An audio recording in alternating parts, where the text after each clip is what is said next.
have a successful stand-up career, but then you have this pedigree as a writer, which is just off the charts. When do you start to realize, okay, I love stand-up, I love doing stand-up, but I want to be in that room. I want to be in the writer's room. Well, I got my break to write on SNL. This is... What year? What year would that be? 85 to 86. Okay. What is affectionately or disaffectionately called the weird year. Yeah. Yeah. You know, with the strange cast, Robert Downey Jr., Randy Quaid, but Al Franken. Anthony Michael Hall. Yeah.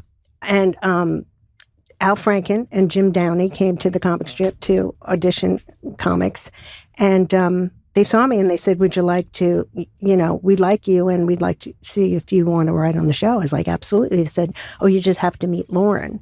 So I was like all set for this meeting and had all my answers prepared, for like a serious sit-down business meeting. It was literally, he was auditioning people, Lauren, at this rehearsal space. He came out for 2 seconds and he said to me, I don't do a good Lauren.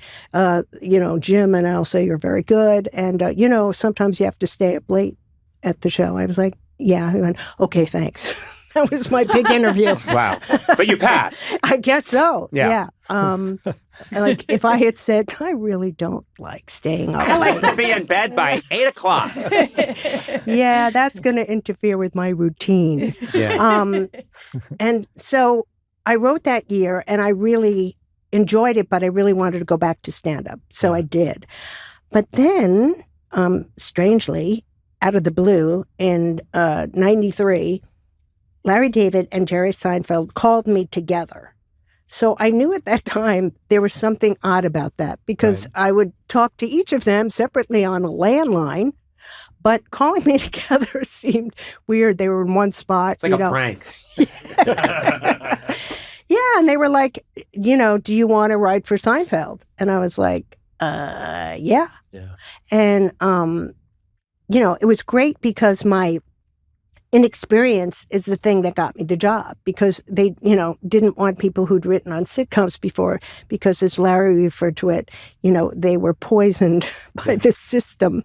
So he wanted people who'd never written on sitcoms before. So what was your first writing job? It was not necessarily the news. Oh, wow. And a woman named Pat Lee gave me... I know of her, yes. Yeah, she hired Greg and I, got us into the Guild. It was our first show. And we worked like maniacs. And I have such clear memories. And I'm always passing Sunset Gower Studios.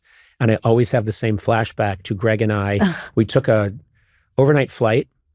It was cheap. It was, I think, called People Express, where you could like fly. I remember that. Do you remember People? People Express. that name. People the Express. airline of China. Yeah, People Express was a live poultry. Literally, you could for like $40, you could fly across the country. I mean, something insane. And obviously, it was a whole other world before 9/11. You just would buy your ticket at the counter. You'd get on the plane, no frills. We flew overnight. I remember my writing partner, Greg Daniels, put a blanket over his head to try and go to sleep because the seats didn't go back. So he was sitting upright. He looked like a bad kid's ghost sitting next to me. We landed. We got this really cheap rental car, and we drove to Sunset Gower Studios and walked in. And said, we're here to work for television. I have acne. That's where it started. But it was a show that at least it was pre-tapes and we weren't writing for characters and it wasn't all these shows that I really despised. Yeah. It was sketch comedy that I thought, okay, this is respectable. We can do this with an eye towards hoping to get a job with Letterman, which didn't work out. But so you get this call. Yeah. And to work for Seinfeld, and you write an episode that coincidentally, we were displaced by the fire. Our house is okay, but it has to be de-smoked, detoxed. And so my wife and I have been living in this little apartment, kind of rental apartment with a kitchenette at the hotel. You're at the Oakwood, aren't you? Yeah. A great place to meet a single pregnant woman who's going through a bad divorce.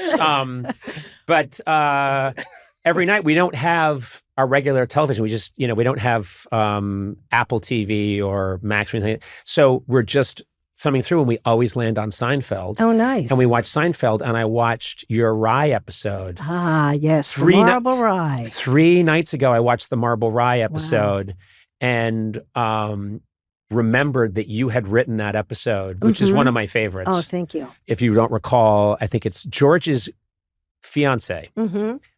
George Costanza is going over to eat with the fiance, and he brings his parents, who of course humiliate him. You know, the great Jerry Stiller, and the actress, I can't remember the actress's name who plays Estelle Harris.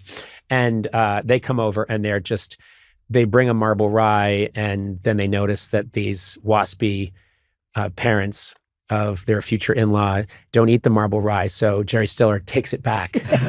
And then that couple realizes, the waspy couple realizes that the Marble Rye has been taken back, and they're enraged. And then the whole episode is about how do we get the rye back into the apartment, which is a great, great idea for an episode.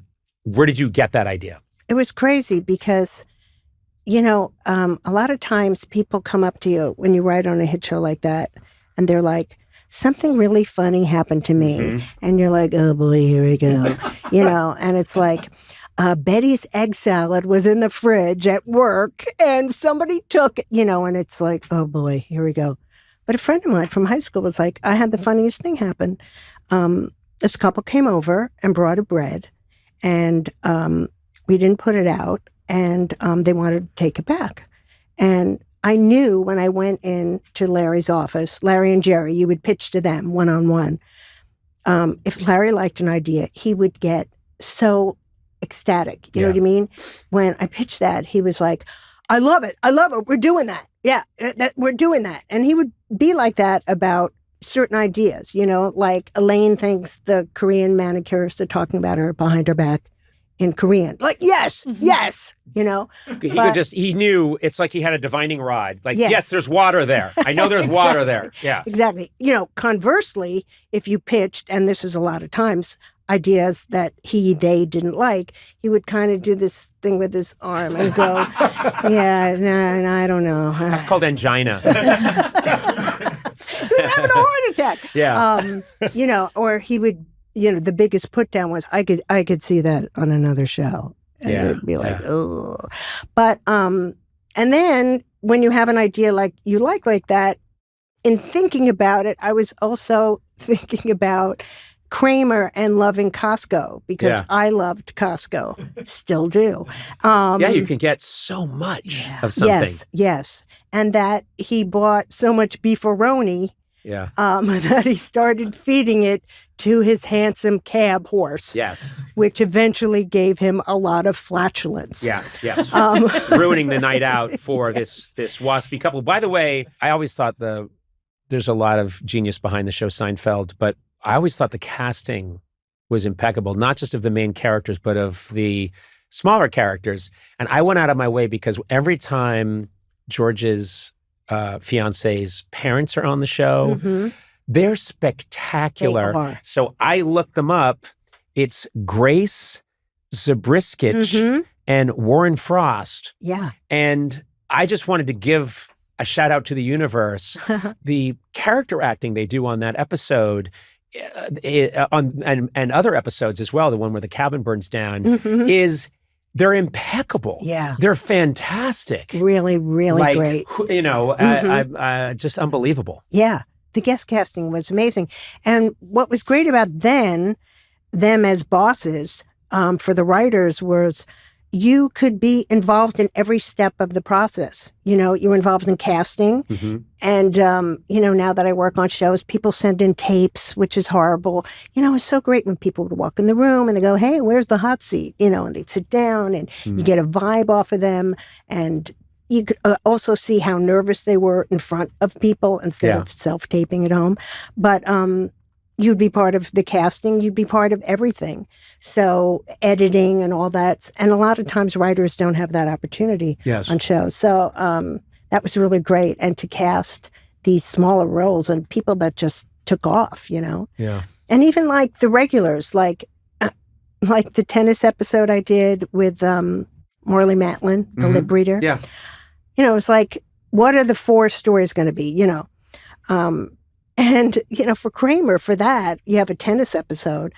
Well, he's got to be a ball boy. Yeah. And then, that's going to be funny. We Yes. called him the ball man. And then, he was rehearsing, Michael would rehearse these physical things over and over. People just thought he just did it automatically. He would really rehearse it. And, he just rehearsed as a ball man the entire week. You work on a show like that, I think it's an immersive experience. I thought, I've said the same thing about Saturday Night Live, where you're not just a writer. There's the old idea of the writers are off in a separate building. Yeah. And there's no light, the shades are drawn. They're just in there coming up with this, and they're treated sort of with contempt. And then the scripts come out, and then the director, the producers, the actors make it, and no one ever goes near the writer's building. And I always thought a great gift that Lauren gave all of us was, even if you had only been working there for a week, and it sounds like the same thing that Larry and Jerry would do, which is, no, you're in charge of everything. If it's your sketch or if it's your episode, right, you're in on the whole thing, mm-hmm. which opens you to the world of casting, props. When should we see things? How should we see things? Maybe go talk to the director. Yeah. Make sure you don't cross any lines. Do it tactfully, but you're in charge of the whole thing because mm-hmm. it's your baby. And Yeah. that invests you with great sense of responsibility.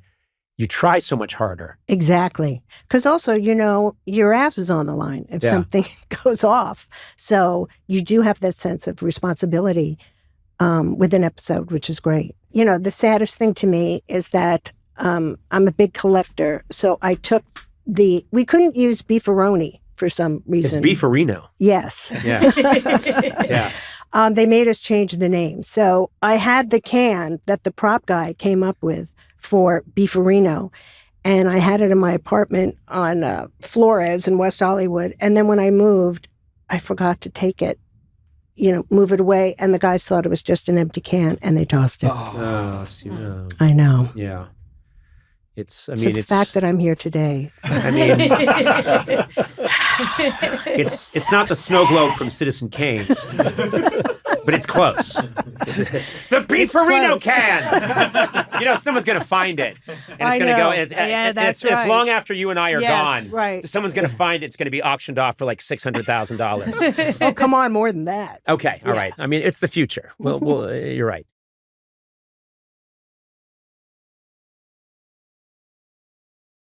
I've met an old acquaintance of yours, Jerry Harrison, and bumped into him a couple of times and told him how much Talking Heads meant to me, meant so much to me. Thank you. And I have a very clear, crystal clear memory of, it would have been, I want to say maybe 1983, 84, somewhere around there. I'm in college. And of course, I'm obsessed with Late Night with David Letterman, and he has you guys on, and you play Burning Down the House on Letterman, and it was my whole world of things that I loved coming together in one moment, which rarely happened Mm-hmm. when you're at that phase. There was much less entertainment back then. So the fact that, I remembered, I think Dave chatted with you a bit. You came over to the interview chair either before or after the song, and he was talking to you, and I thought, this is everything I like in life in one place at the same time. I remember, I've seen kind of replays of that chat. It seemed like it was a very odd chat. It was. I was very nervous and gave a fairly stilted answers, but I remember watching it and having no judgment about it, which is just, that's you, this is Dave. I don't, this is what's happening at this moment. mm-hmm. I loved the performance of the song, Thank you. And, so fascinated by, talking about the beginnings of that band. I never realized until recently that Psycho Killer, which is the first big hit, was only the second song you had ever written. Yeah. It was kind of an experiment to see, can I really write a song? Wow. I got help from some of the others. But we did, and people seemed to like that one. Yeah. And then I thought, Oh, It also sounded so different from anything else at the time to me. It just was so. It was, and I know that you were trying to. I read an interview once where you said in Psycho Killer you were trying to, almost as a thought experiment, saying, "What if Alice Cooper and Randy Newman wrote a song together?" exactly. Yes. And I'm like, what a fantastic. First of all, who approaches songwriting with that kind of idea? I liked them both. Yeah. I thought, well, you like it both. It's like cooking. Put them together. I like onions. I like ice cream. They must be good together. Yes. Did you? I'm curious. So you wrote that song, and things start to take off, and then you just have this phenomenal success. And I think the rare thing that you guys pulled off was the group was very commercially successful. It was the soundtrack for a lot of people of late 70s, early 80s, but also very highly regarded and respected at the same time, which doesn't always happen. It doesn't always happen. We were kind of determined to do what we did, but I think we were also pretty lucky be around at that time where that kind of thing was accepted. There's a certain amount of luck involved. Yeah. I like it when people acknowledge luck. I mean, yeah, we were back at CBGB's. We were kind of in the right place at the right time. Other bands were playing. People were coming to see them. Record companies coming to see them. We didn't plan that. Hey, Sona, think of all the amazing things in life that are expressions of just you. Yeah. I mean, like the chocolate that you had on your face when you came in because you just ate that. What was it you were eating? I was eating a giant cookie. Giant cookie. Yeah. And that's so Sona.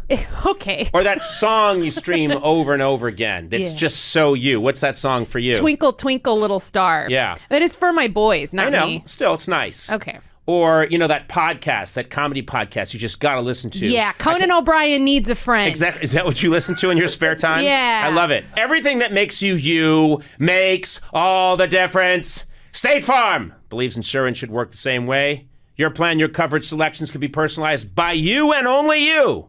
Cool. I shouldn't shout, but this is how strongly I feel about it. You got so aggressive. The ability to choose the plan you want by picking the options that fit you, like choosing to bundle your home and auto policies, is what the State Farm Personal Price Plan is all about. Getting the coverage you want at an affordable price just for you. Call or go to statefarm.com today to create your State Farm Personal Price Plan. Prices vary by state. Options selected by customers. Availability and eligibility may vary. Do you ever think to yourself, I do in comedy, and think, what if I was starting now? What would you do? What would you do? What would I do if I started now? How would I, because there's so much out there, how would I make it? And I'm not sure that I would. I'm very lucky that so much. Yeah. There's a lot of music out there too. Yes. Yeah. The streaming services and everywhere are just filled with music, and you wonder how. I still find lots of things that I like, but I can imagine for a lot of people, it's like, well, it's just too much. Right. I think that people are overwhelmed, and then they get siloed. I just want to listen to these three. You're not, just as in news, you don't have to hear an opinion you don't want to hear anymore, because you can just watch the same thing is happening, I think, in music and in comedy. You can just seek out, these are the 7 things that give me comfort, and you will not run into anything that might challenge you, yes. Which is kind of scary. It makes you think, at that time, when there's such a nice evolution too with your band with Talking Heads, that the music kept evolving. It felt like, almost, if I'm not mistaken, there was a determination to not do the same thing twice. Exactly. And I'd grown up as a music fan in the late 60s, early 70s. Who did you like? Oh, I liked the Temptations and James Brown and the Beatles and the Rolling Stones and the Who and, all these acts that were around. And a lot of them, not all of them, but a lot of them would from album to album, they'd evolve and do different things and try adding these odd sounds and odd ideas into their songs. And I thought, that's what you do. You can get away with it. Yeah. Yeah, and look, they're successful. And so I thought, well, okay, if they can do it, that's the way to go. If you can get away with it. Was there pressure after Psycho Killer from record label to say, like, that was great, do that again? Because you didn't. There was probably pressure after some other things, like maybe when we did some successful tours or something like that. There was more like, that's good, you're doing good, just stay on the road. Yep. And that can be fun, but kind of deadly after a while. Yeah. Famously, the road. It in my limited experience with it, it is thrilling for just a little while, and then you understand why people become addicts and alcoholics, you know, and because you're on a bus and you're really amped up after a show, and you want to come down from after a show. And then it's time to get on a bus, and it's not a good rhythm to live in consistently. Yeah, you just watch some movies and start drinking. Yeah. I mean, I do that now, but I'm not even touring. So this is, I'm realizing now this is an intervention they've called into. I've got no. Take us back to Andy Daly as a child. I don't see you tossing the old football around. What do you mean? by football?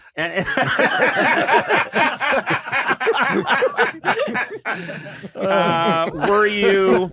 You seem to me like you're maybe someone who had the sponge period where you're just absorbing. Oh yeah. Is it TV? Are you a TV fanatic? Yes, the TV was always on in my house. I can remember my father making the argument to my mother. He had the numbers for how much electricity the TV uses as opposed to the dining room lights.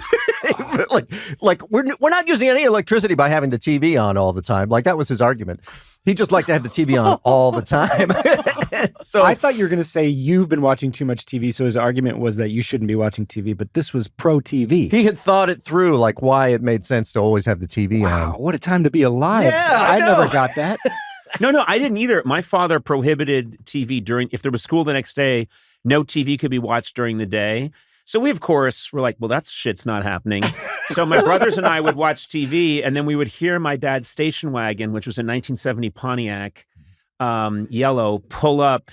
And because of some defect in the car, it made a weird whistling sound. Oh, my God. And we'd hear the, and we'd be like, no! And we'd turn off the TV, and everyone would grab a book. And usually it was upside down. And my dad would come into the house, and the first thing he'd do is he'd rush to the TV and put his hand on the screen. And if it was slightly warm, or if he got a little static shock, he was like, "You did it the same thing!" And we would all go scampering around with our upside down books. So you don't grab a book, grab the ice tray and just apply ice all around the TV. Cool it off. It's got to be a way to cool it off. So anyway, I love that your dad was pro TV. Super pro TV, yeah. We used to watch Abbott and Costello movies every Sunday, and I would watch Sesame Street, which is hilarious. Bert and Ernie are hilarious, and Grover. And yes, I think I did watch things as a student of comedy. The way that I see my 12-year-old watches things as a student of comedy too. Just kind of like figuring out, why is that funny? And what if I do that to my brother? Yeah. Stuff like that. Oh, you can, and also there's so much great comedy timing you can learn from, like you say, Sesame Street's Muppets. The timing is really good. For me, it was Warner Brothers cartoons. Yeah, I watched all those too. And just the figuring out the timing and different voices. And it is crazy that in the 70s, when you would watch an hour of Looney Tunes cartoons, so many of them were about war bonds. Yep. They were all made in the 40s. Yeah. And the inside jokes were, a guy who, I don't know, looks like Eddie Cantor would come in, and you'd be like, what's an Eddie Cantor? Yeah. Or the chicken that looked like Bing Crosby. Like, Yeah. You needed an adult nearby to go, let me explain. Yeah. And they were often really culturally appropriate. too. Oh, yes. often, yeah. Yes, very much so. But I too was watching a lot of those, and they were made in the 40s, and then I go to my parents and go, so we got to stop Hitler, huh? Son, we took care of that. Oh, all right. Great. So Did he apologize? No. He shot himself. Oh, why are we talking about this? I'm 7.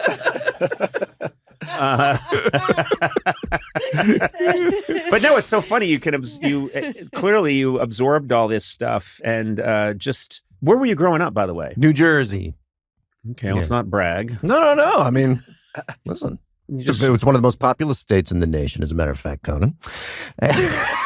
Really? That's all I could say to brag about New Jersey. But it's so small. It's How so could it tiny. be? But by volume. Oh. You know what I mean? What? For how big it is, there's a lot of people in there. It's got more people per square mile than any other state so in the it's just union. crowded. It's a Oh. crowded It's dense. state. It's Yeah. a densely populated state. People, you yes. have to step outside to change your mind. You know what I'm saying? Oh. Well, I mean, I don't know. I guess I'm a witty guy. And 90% of it is pine barrens, Really? which nobody lives in. Yeah. So how is I that don't know. That's possible? Oh, not it's what because there's bodies in there. That's what it is. Yeah. It's the bodies in the pine barrens. That's something you don't mention a lot in the New Jersey Tourist Bureau. What's that? All the bodies in the pine barrens? Yeah. Yeah, that's true. It doesn't come up. Come to the Pine Barrens. You won't not find a body.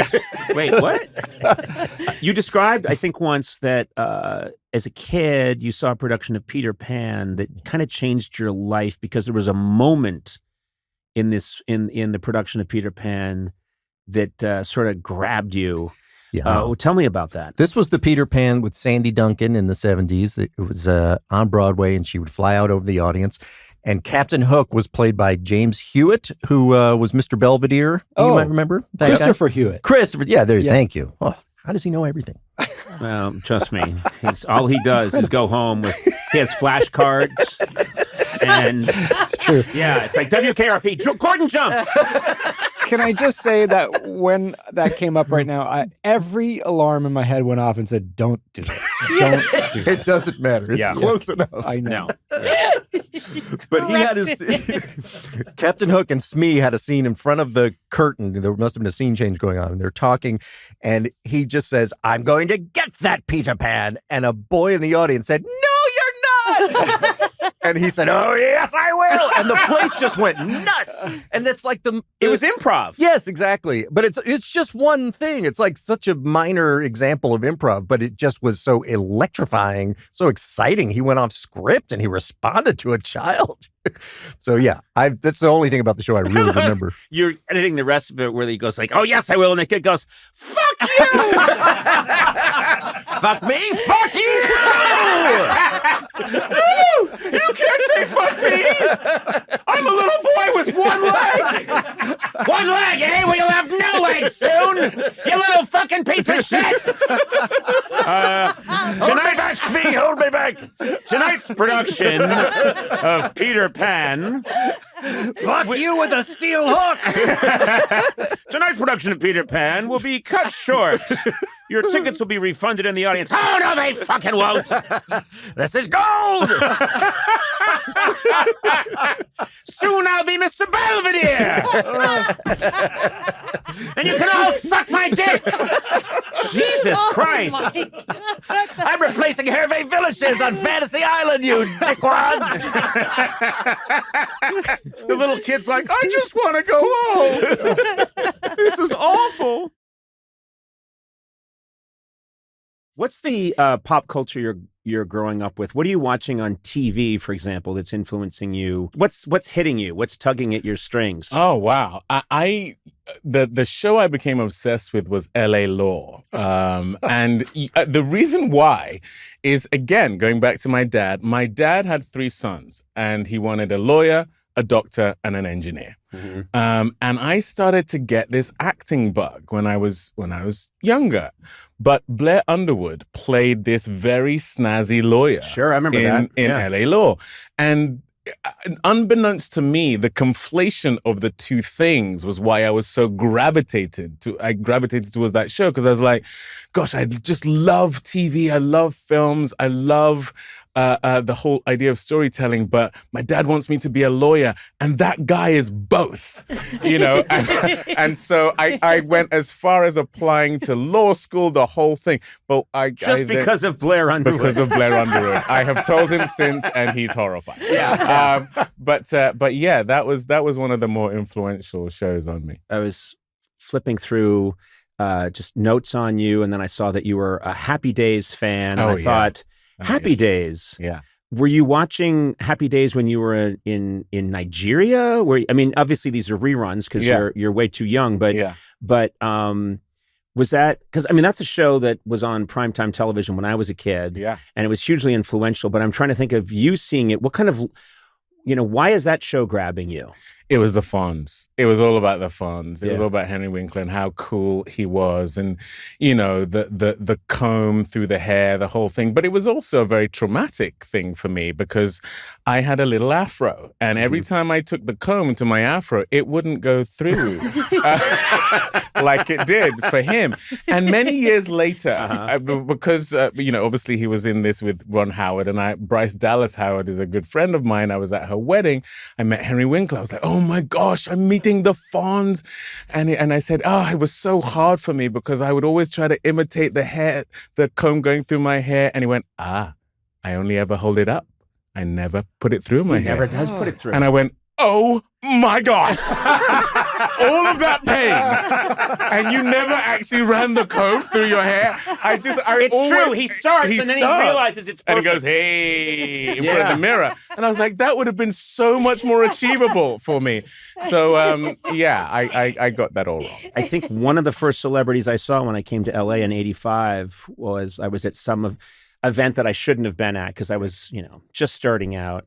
But I'm coming out of some hotel, and there's a bunch of people coming out, and it's raining out really hard, and I see Henry Winkler. They bring up like a station wagon, and Henry Winkler.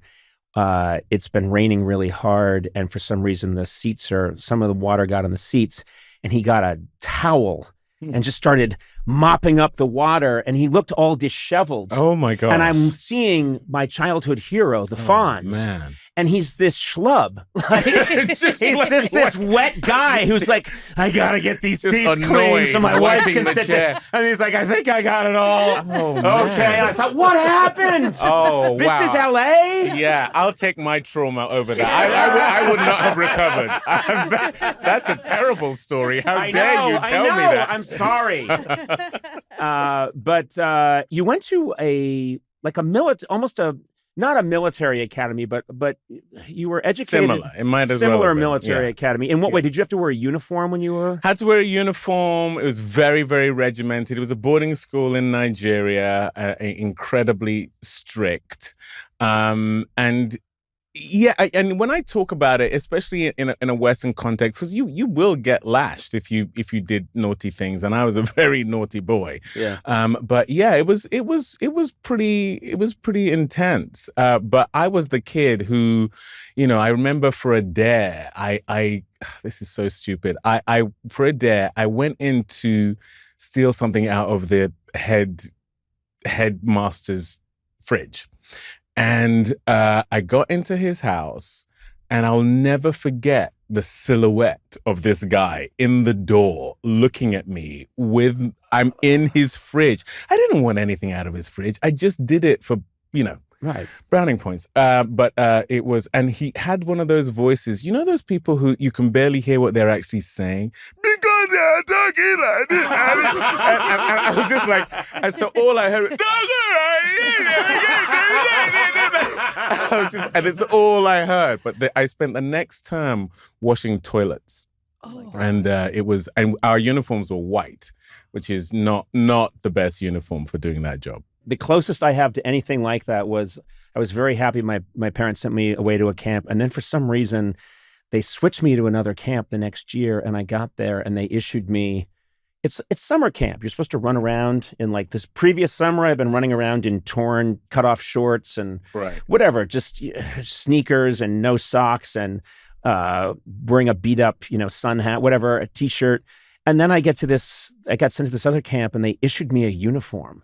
and it had a stripe down the side. And I remember thinking, like, what the hell is this? Right. But that's the closest I ever came to feeling like I was in the military. Right. Was wearing... It shows. Thank you. I went to a camp where it was like a camp in every other way, except there was a stripe down the side of the pants. Right. And yet, when you're telling your story, I'm like, I've been there, man. I remember roasting a marshmallow. Wow. And Wow. there was a stripe down my pants. So don't complain to me about your military academy. It's hard. It's hard having a stripe down your pants. I get it. I get it. You introduced me to him at a part. I mean, again, this is one of the gifts of getting to go to Eric Idle's home. Is you said, "Oh, here's Brian Cox," and we chatted, and he's this brilliant mind. And the next thing you know, I become somewhat, friendly with him. And I think you have salons. It's nice what you do. You get really smart. It's not just funny people. It's music people. It's people from science. It's people from astrology. It's people who are historians. And I can just see that you have this endless joy for trying to figure it all out. I like putting people together. I like conversation. But I love at the end of the evening is a ding dong. We have a play. And so I love musicians. And so I've always got musicians. Anybody like Brian Cox, if he's going to tell you about quantum, and that's very nice over dinner, Yeah.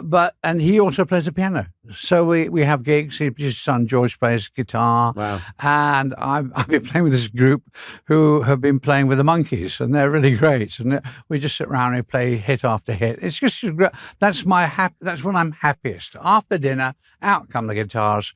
We'll just sing for hours. It's funny you say this because, what is it about? I've loved playing guitar. I could never make a dime off of it, but it's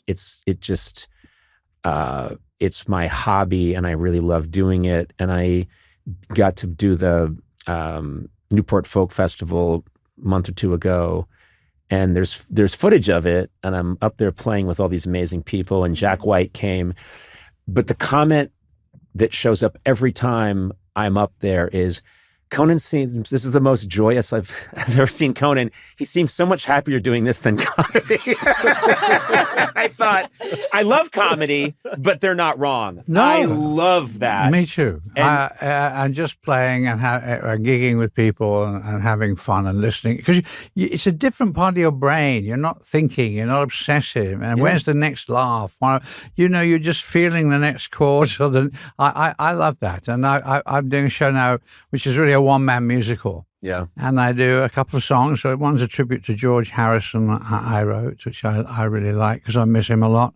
And one's for Robin, which I wrote for his memorial. Mm-hmm. And it's a very sweet song. And I put up pictures of them. And it's kind of a nice way of recognizing that people have moved on and gone and say, for well, this isn't all like, it isn't all maudlin. I mean, there's some good jokes, but well, you've written. First of all, it's the most requested song at funerals. I think certainly in the UK, maybe in the world. And what's the second?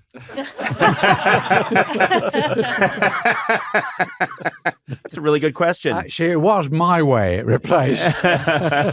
Which is really a terrible song for when you're dying, isn't it? I did it my way. I smoked and smoked. They said I shouldn't, but I did. I ate fatty foods. They said I shouldn't, but I did. You wrote Always Look on the Bright Side of Life, and it's such a great song. I mean, it's an amazing scene in Life of Brian.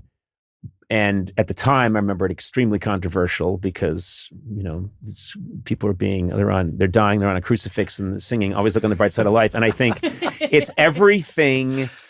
It is the perspective that I completely 100% agree with, which is this is terrible and ridiculous and silly at the same time. That is sometimes the only way we can move on. And it's got one of my, life's got a funny plot. You're here and then you're not. That's all there is to it, I think. Yes. I mean, what's really funny about Always Look on the Bright Side of Life is you are being crucified. Yeah. There's very little to look forward to at that point. Let's face it, if there's any point in life... I think, Eric, I think you're being overly negative. Yeah, you're giving it a bad rap. Yeah, you're getting a good stretch in the low back. Oh, God. Well, you are. Oh, man. Between the L4 and L5, you get gravity's giving you a little pull. Oh. But it is an ironic song, and I think it's a war song, and I think it comes from my father. Their generation, their songs were always like, always look on the bright, the blue skies will open, bluebirds over the bright.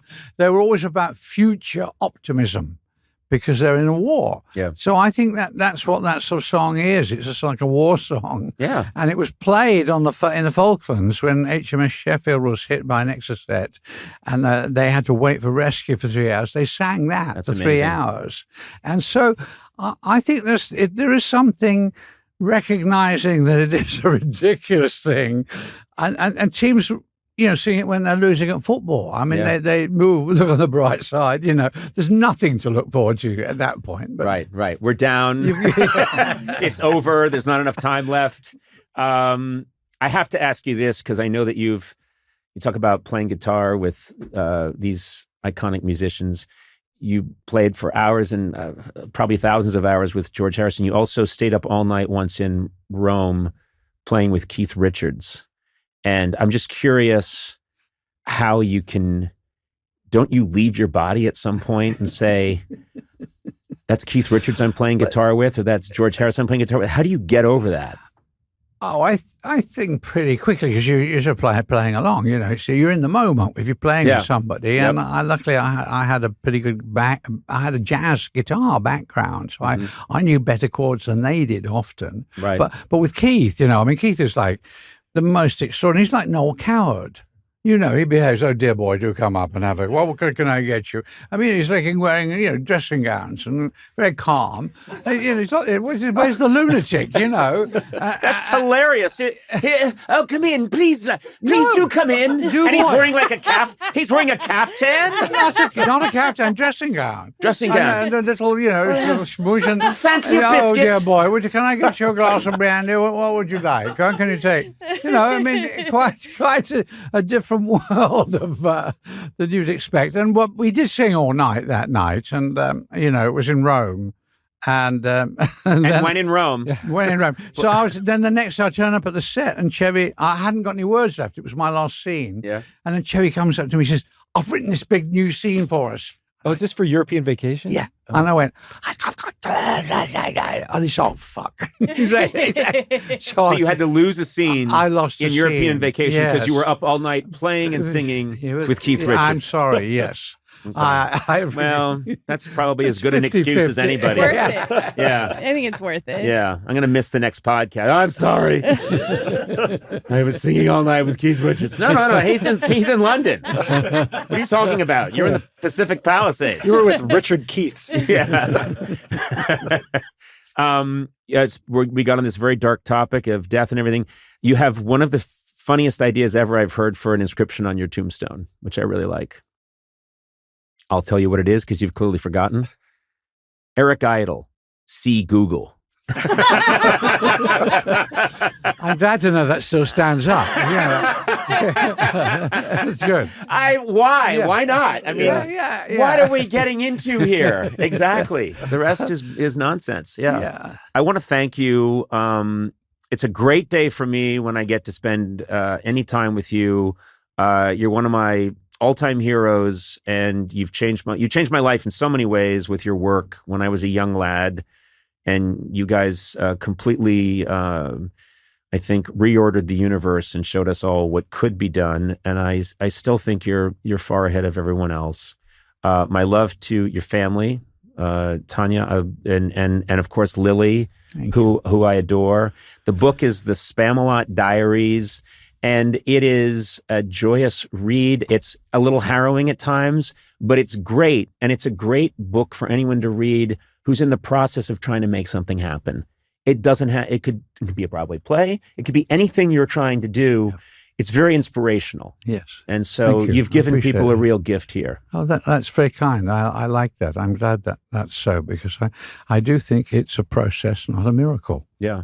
And let's end with just explaining our shirts. Well, this shirt's so to raise money for statue for Terry Jones, and they're going to build a statue for him on the promenade in Wales, where he comes from, Colwyn Bay, and they're raising money on a Go for Fund Me basis, and so we're here promoting. I think there should be a statue to Terry Jones. I think this is a lovely idea. And we're hoping it will be the nude organist, but we're not sure.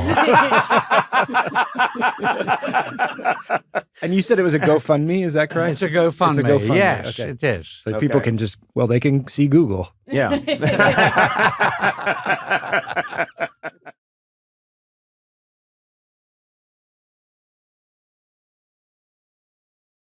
Hi, my name is Timothy Oliphant, and I feel splendiferous about being Conan O'Brien's It's friend. not a word. Doesn't exist. You know, let me tell you something. First of all, oh yeah. and this is a compliment to you. Now, when people say that, it never is. Like your face isn't That as is wide a as word, it is right? tall. That is a word, right? What? Splendiferous. Is it? I don't think so. Is it no. a word? I doubt Okay, it. hold on, motherfuckers. Okay, Because the only reason got I a know knife. this word is because Elvis Costello said it about this. That was his answer. Yeah, but that's Elvis Which means Costello. you weren't listening.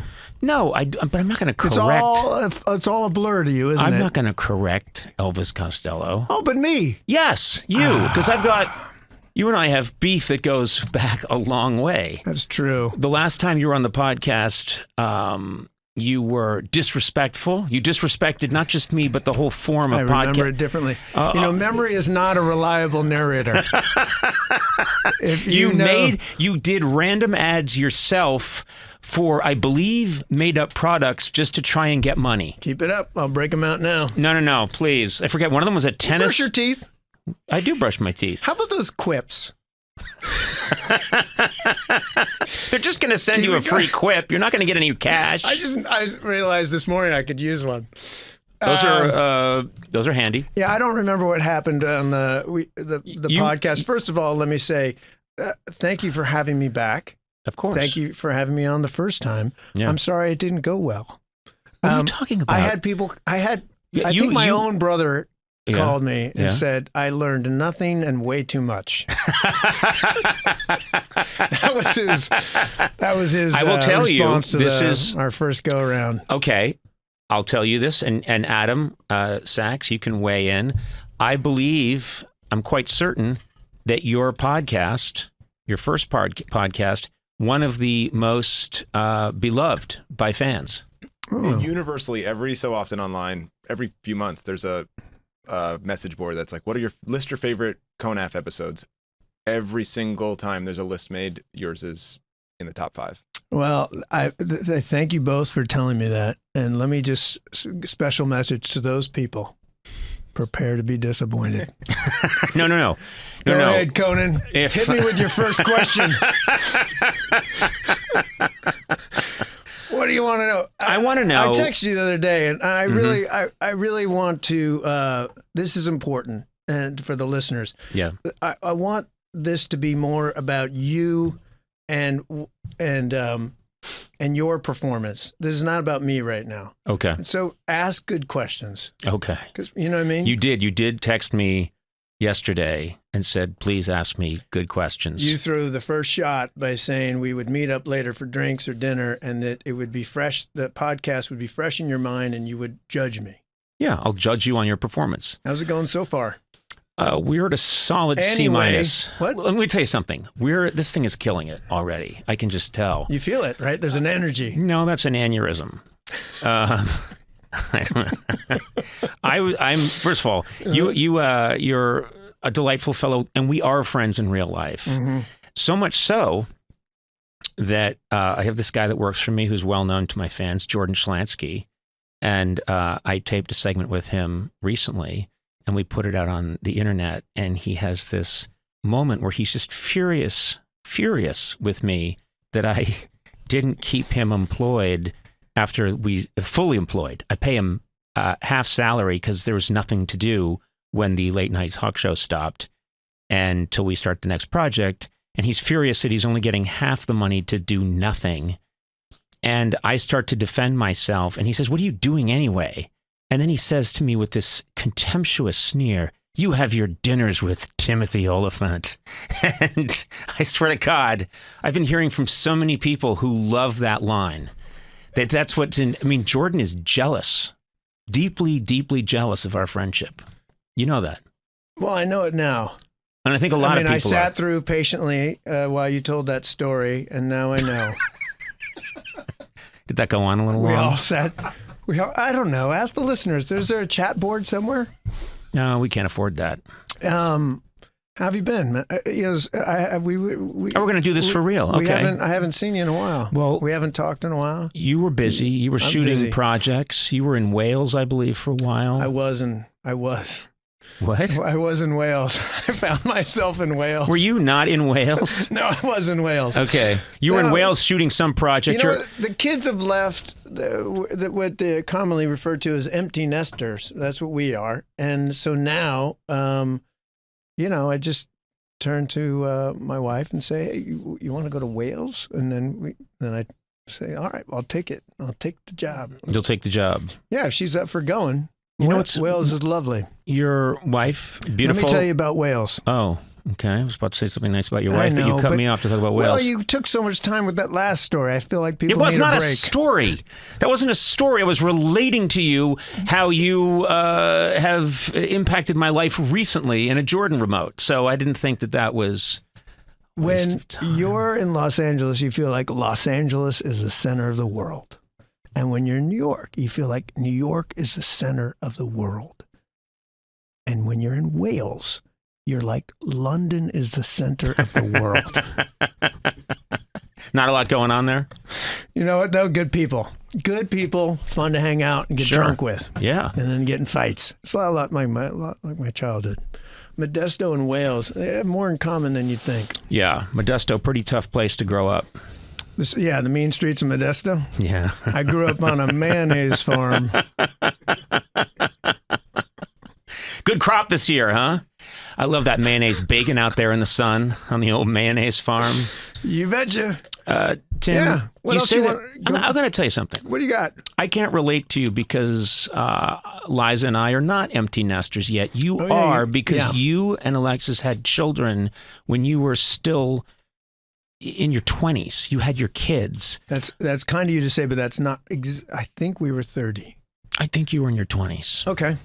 And I'm going to tell you something else. Mm-hmm. I have a very different scenario.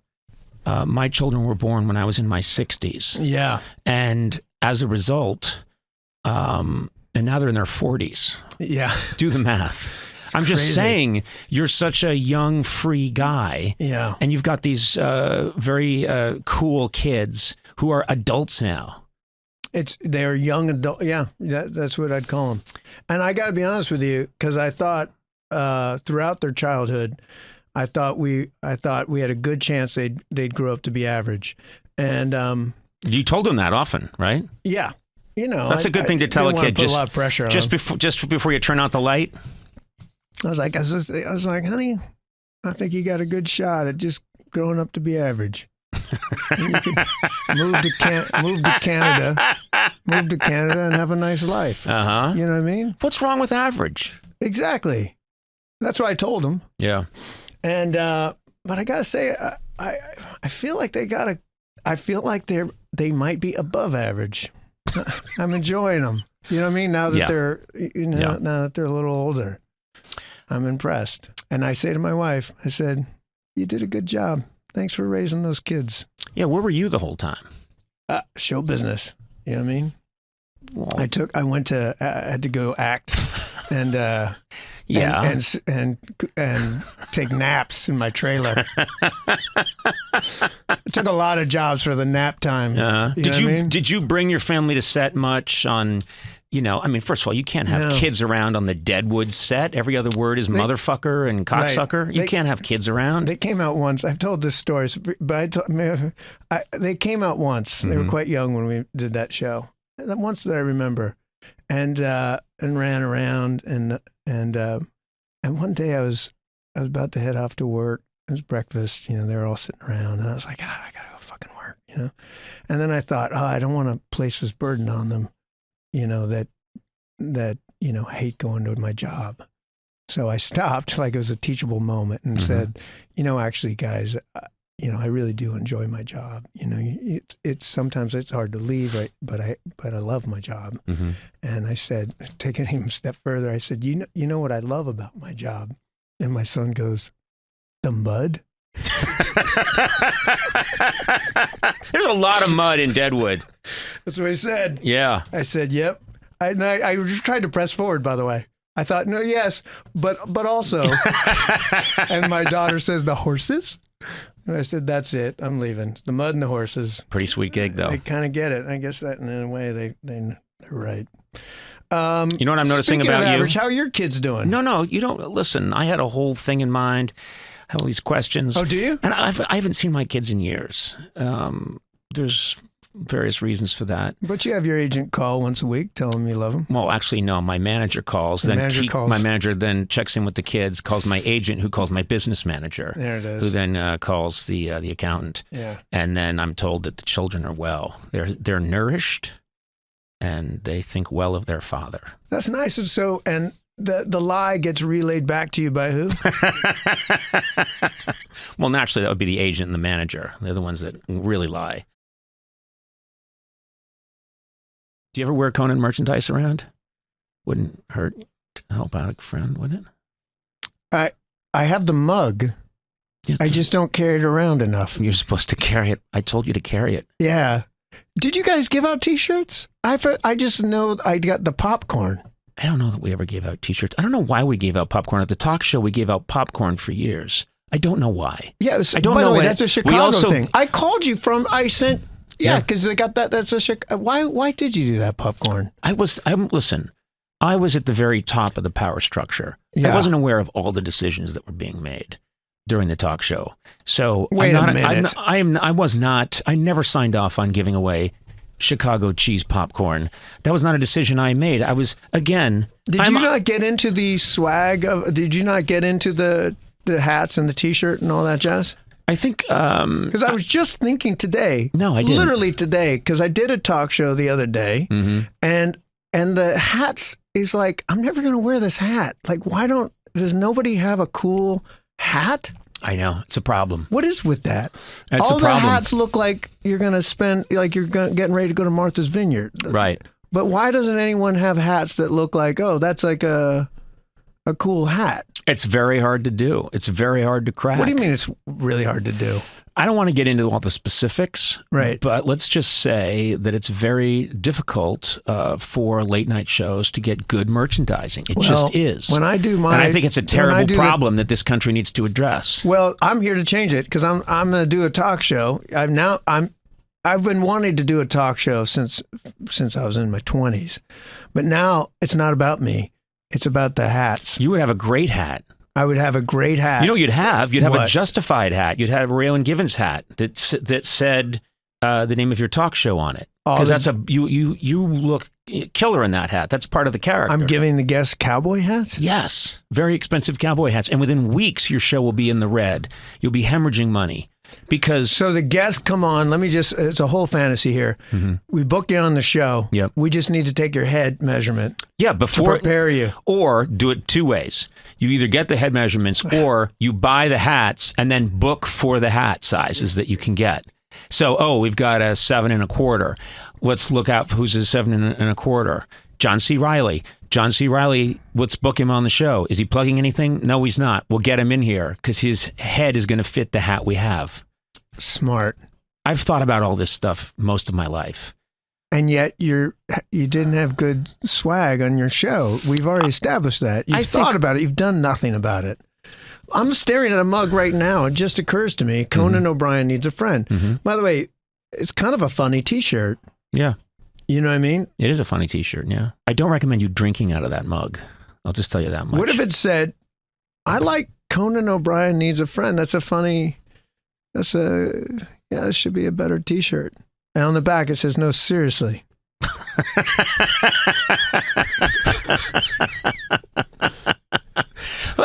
you keep looking over your shoulder? Just want to see if it went over. At the peanut gallery. I don't trust your laugh. You're just you're a very generous laugher. I don't think I just had am. to turn around to say, was that actually, you know what I mean?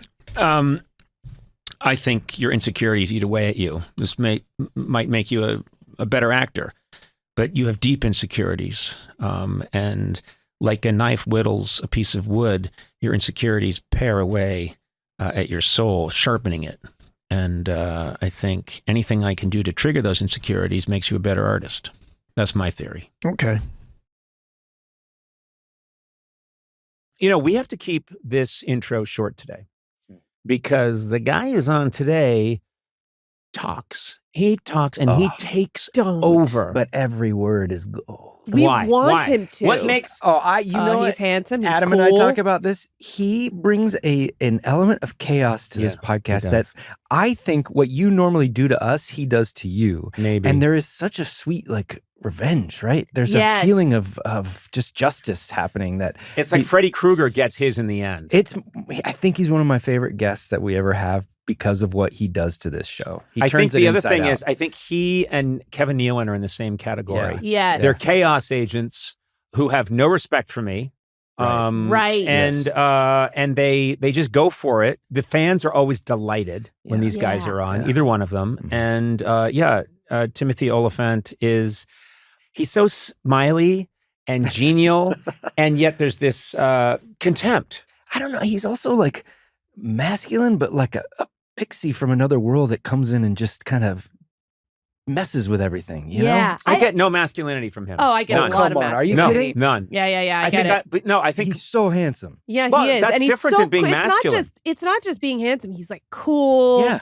And he's he could do, I feel like he could do everything. He's in Deadwood, my favorite show of all time. I love that he always comes in wearing sandals. Yeah. Sliders, man. Sliders. Okay, yeah, that's right. He has this small is gonna come hamburgers up. tied to his No, feet. this is going to come And up. he Small hamburgers. See, he wouldn't say that. No. I think it's funny. I Yeah, think it's very funny. I and know you know what? you do. Can I just say something? I clean up pretty nice. You I think do? a lot of people wonder if you put a Timmy Oliphant next to me, you'd be like, whatever. They're both handsome. Okay. Why are you making this about him? Because none of us can compete with what he We is. can I say can. he's handsome. You can I also can. be handsome. He can also be handsome. But he also has, I don't think any of the comments are going to be I wish Conan talked more.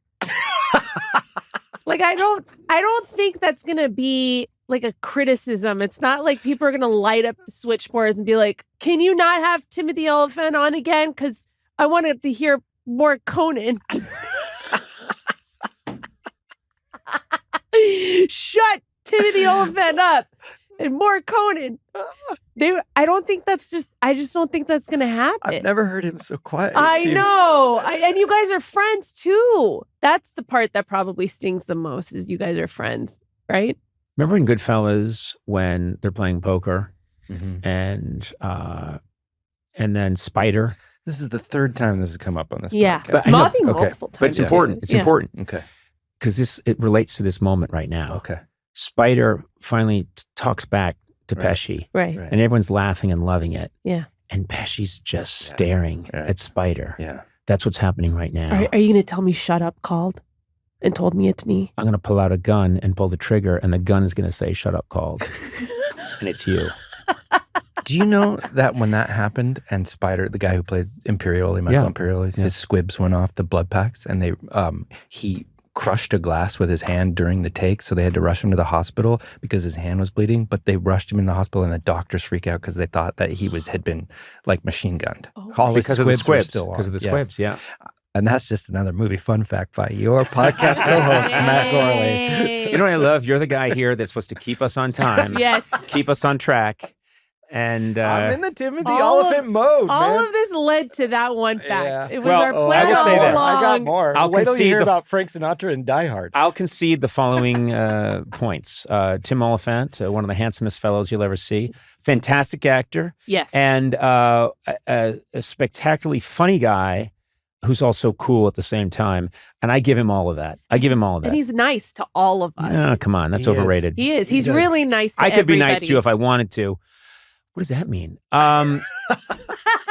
What He comes in. There are 2 types of guests. Everyone's nice. Everyone's polite. But there are 2 types. Those that come in and they take in the room and they like bring people in, and he brings people in. Yeah, he does. Yeah. Okay. Goldblum was like that. Oh yeah. Oh, Harrison Ford. Yes. Kesha.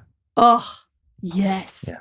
All right. Well, I think they pick up on my energy, which is very well. This is not about you. I know. No one's talking. Conan. My name's Conan. No, this is the least about you this podcast has ever been. It really is. This is gonna be the least you ever speak. Conan. This episode's gonna win the coveted Conan Award. Coveted? All right. Let's. yeah. Yeah, that's okay. You forgot the most important part. Here we go. Let's get into this. My guest today has starred in such shows and movies as Matt Gourley's favorite of all time, Deadwood, Justified, which I also love, and Once Upon a Time in Hollywood, a movie I adore. I'm a Quentin Tarantino freak, and I love that movie. Now you can see him in the new FX series, Alien Earth. Very excited to chat with him today. He's one of our all-time favorites. Timothy Oliphant, welcome.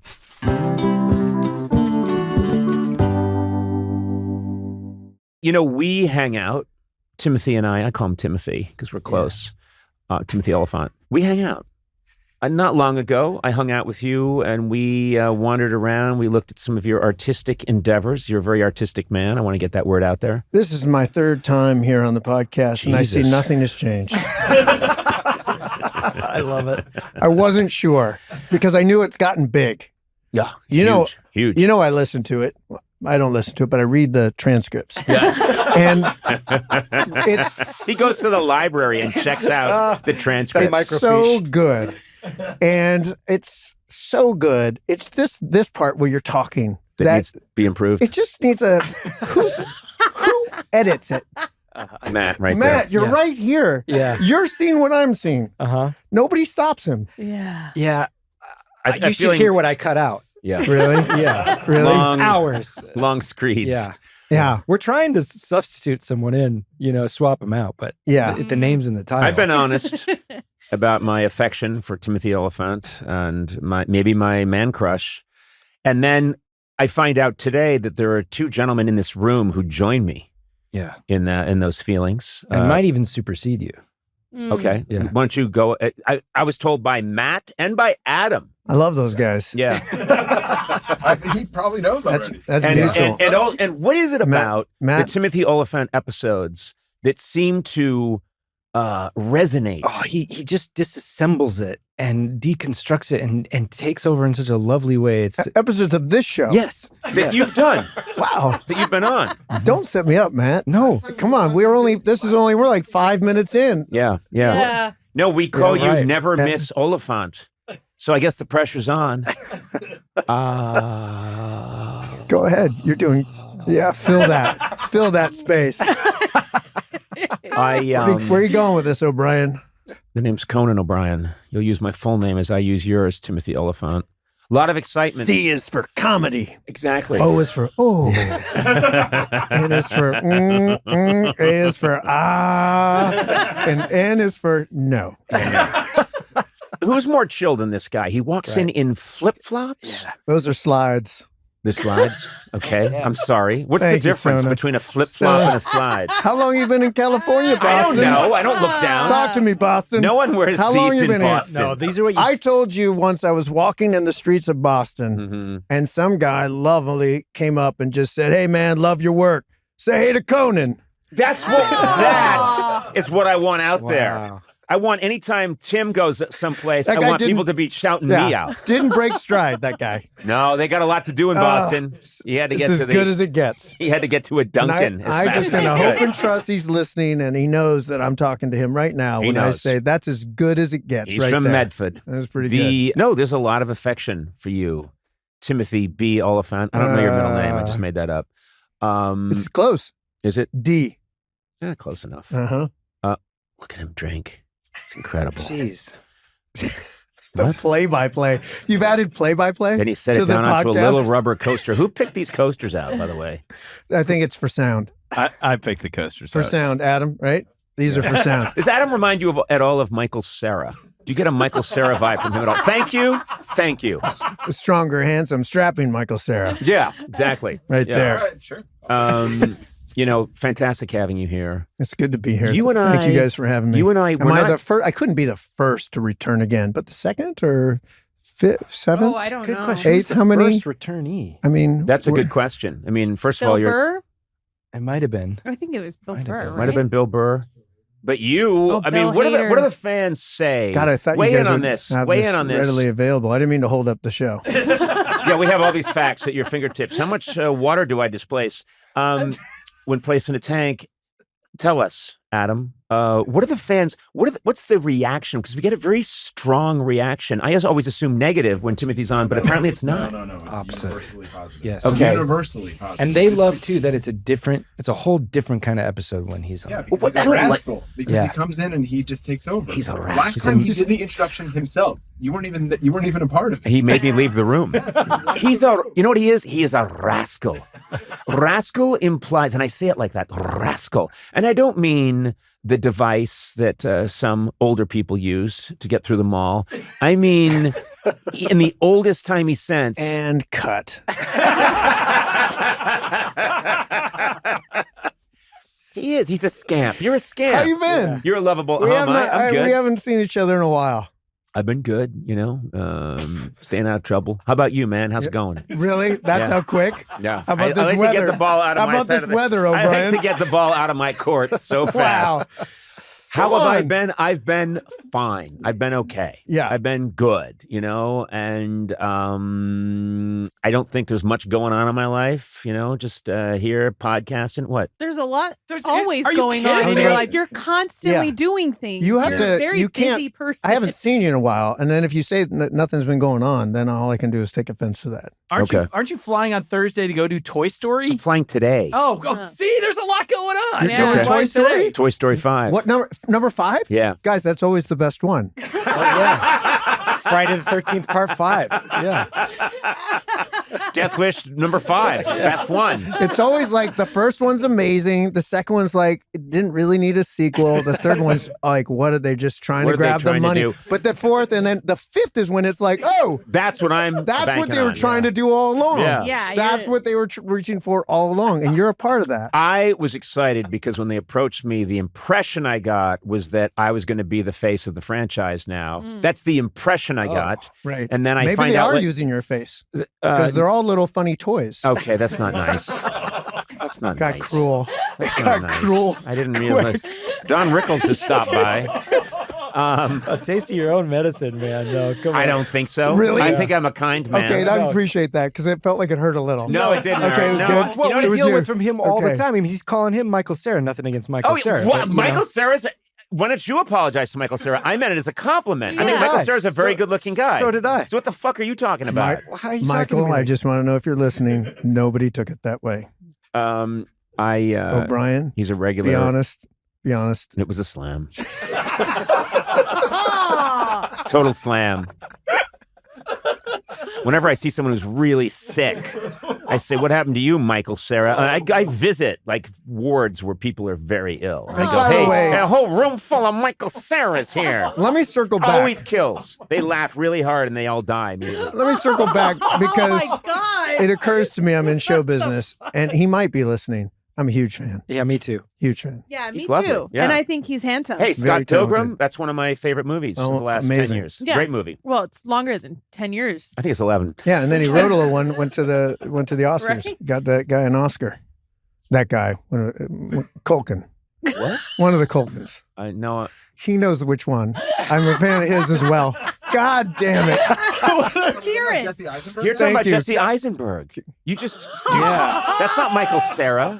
God damn it. Is that Eisenberg? Do you ever get outside? Oh, wow. You spend so much time laying out in the sun, deciding which slides you're going to wear today and how you're going to. Okay. Should I saunter or swagger? I'll go with saunter. You know today. what?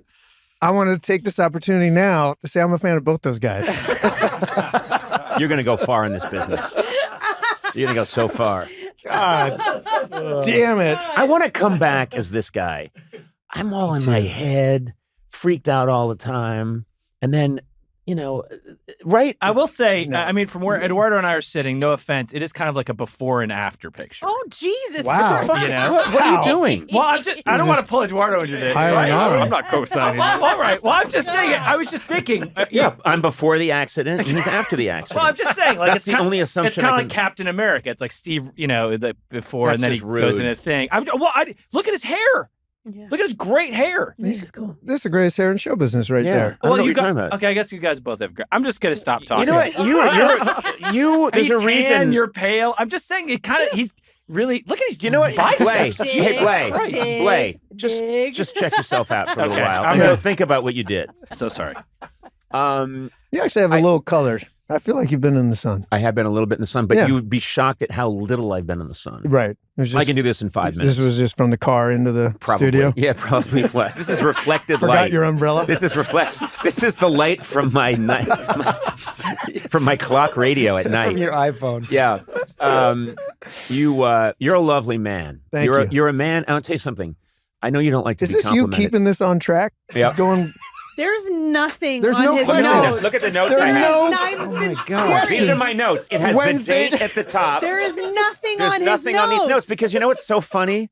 That's it, Today, O'Brien. I'm not helping you my anymore. assistant, sorry, Sona, but the assistant who really does stuff, okay. he handed me the notes Trained for him. Tim Oliphant, and I was like, what are you talking about? Mm-hmm. And it is just a page of nothing. I think there's written in invisible ink just Conan plus Timothy Oliphant Over and over again. in hearts So all over sweet. that. Come you on, hit know, me with some questions. You swam competitively Wow. at USC. And What? my question for Hey. you Wow. is, do you still, I know you don't just get a body like that. Oh, You jump in. God. Well, I'm sorry. Why'd you say it like? That's true. For once, I Because- agree with you. Exactly. So what's the regimen? Are you up every morning? Are you in the pool every day? Are you in the pool every day, Timothy Oliphant? You want a question? Oh, certainly you just want a question. He can't stop himself. Literally, all he had to say there was, "Do you still swim?" I like the way I did it. We're worried about filling the time. How long is this thing? It's about 2 minutes left. That's- We're experimenting that's- with real short ones. That's almost enough time for your next question. I want to know. You can answer a question. I swam this morning. I know you did. I could smell the chlorine when you So- came up the stairs. That's possible. Yeah. Yeah, swam this morning. Yeah. You got a follow up? Yeah, I do. When you swim, do you strap weights to your legs, and why not? I think you would build your legs, and also the possibility that you would drown would go up like 40%. How about you? What's your exercise? What'd you do today? That's good of you to ask. I did weights this morning. I did weights. I know it doesn't show, but I did some chest. I did some bicep. I did a lot of crunches. I do a lot of crunches. Two guys over their 50s talking about exercise. Nobody is sexier than that. Two guys talking about exercise and what hurts. I want to be able to get onto a toilet and off a toilet. That's a lot of my exercise. I have a fake toilet in my exercise room, and I get onto it, and I get off of it, and I get onto it and off of it. Do you ever occasionally accidentally use it? No. There's been some confusion after a few drinks. So you did weights today. I did weights. Yep. Yeah, I did weights. People probably want to know, how do I get Conan's body? Nope. Well, it's called Don't Be Ill as a Child. I admire you, Tim Oliphant, and there's been some excitement. I know usually we don't talk about what you're up to on this podcast, and you're going to try and derail this as best you can. No, I'm all But you're in. involved I'm in a here to sell project right things. now. You're involved in a project that I've known about for a while. Is this the but- toothpaste? Nope. Nope. Okay. This is not the toothpaste. Okay. Think again. There's a lot going on. It's in a Remember- recyclable. The Oliphant urinal cake. Recyclable. You want to pee on Timothy Oliphant? Well, now you can. Celebrity compost. Yeah, Did I exactly. tell you about my celebrity compost? Oh, look at these roses. Oliphant. They should do something where you have to figure out which celebrity's Can you compost imagine? is this. Yeah. Oh But my it's really God. close to the deteriorated state. But people can still look at it like How an do you- expert can Yeah. still Yeah. guess. Yeah. How do you get your hydrangeas that full? Yeah. That's Clooney's, that's what he throws out. That's what he throws out. Celebrity compost. This guy's excited about your project. Talk He's to me. very excited. Gourley, tell him. This is the first question you asked today because you're coming out of your skin over this. I do. I love the Alien franchise. I'm excited. I don't know what you play. Are you a synthetic? Do you bleed milk? What are you doing on there? First of all, thank you. I'm glad you're excited. Okay. Number two, I do play a synthetic. Wow. That's a real stretch. Now wait a minute. This guy Talk to playing me. a What do you wanna synthetic know? human. Hey, we're talking. What do you want to know? We're talking. Are you a good synthetic, a bad synthetic? Are you saying you're one thing and then you're the other? Because that's the real rich history of betrayal. Yeah, ruin the movie for us. Yeah. I'm sorry, the TV Yeah, show. when is this little puppy? When does this thing air? It's coming out We right got around dates? the time that your Right. new FX series Alien Earth comes Look out. at that. You really are running the show. I do what I have to do, I appreciate that. and your publicist will thank me. They'll say, thank you for cutting through the bullshit, the cruel jibes and jests to get to Timothy's project, because this is an exciting one. And also, Deadwood's my favorite TV show of all time. hands That's very down. kind. Yeah, Thank you're you. amazing. Thank you. I'm That just. was- Oh, I had a TV show as well. Oh, did you? Yeah, Late Night with Conan O'Brien, followed by... Does it ring a bell? What's this podcast called? It's him and Jesse Eisenberg. I'll never forget it. A couple of years, not that long ago, you and I met up, as we do when we like to prowl the bars.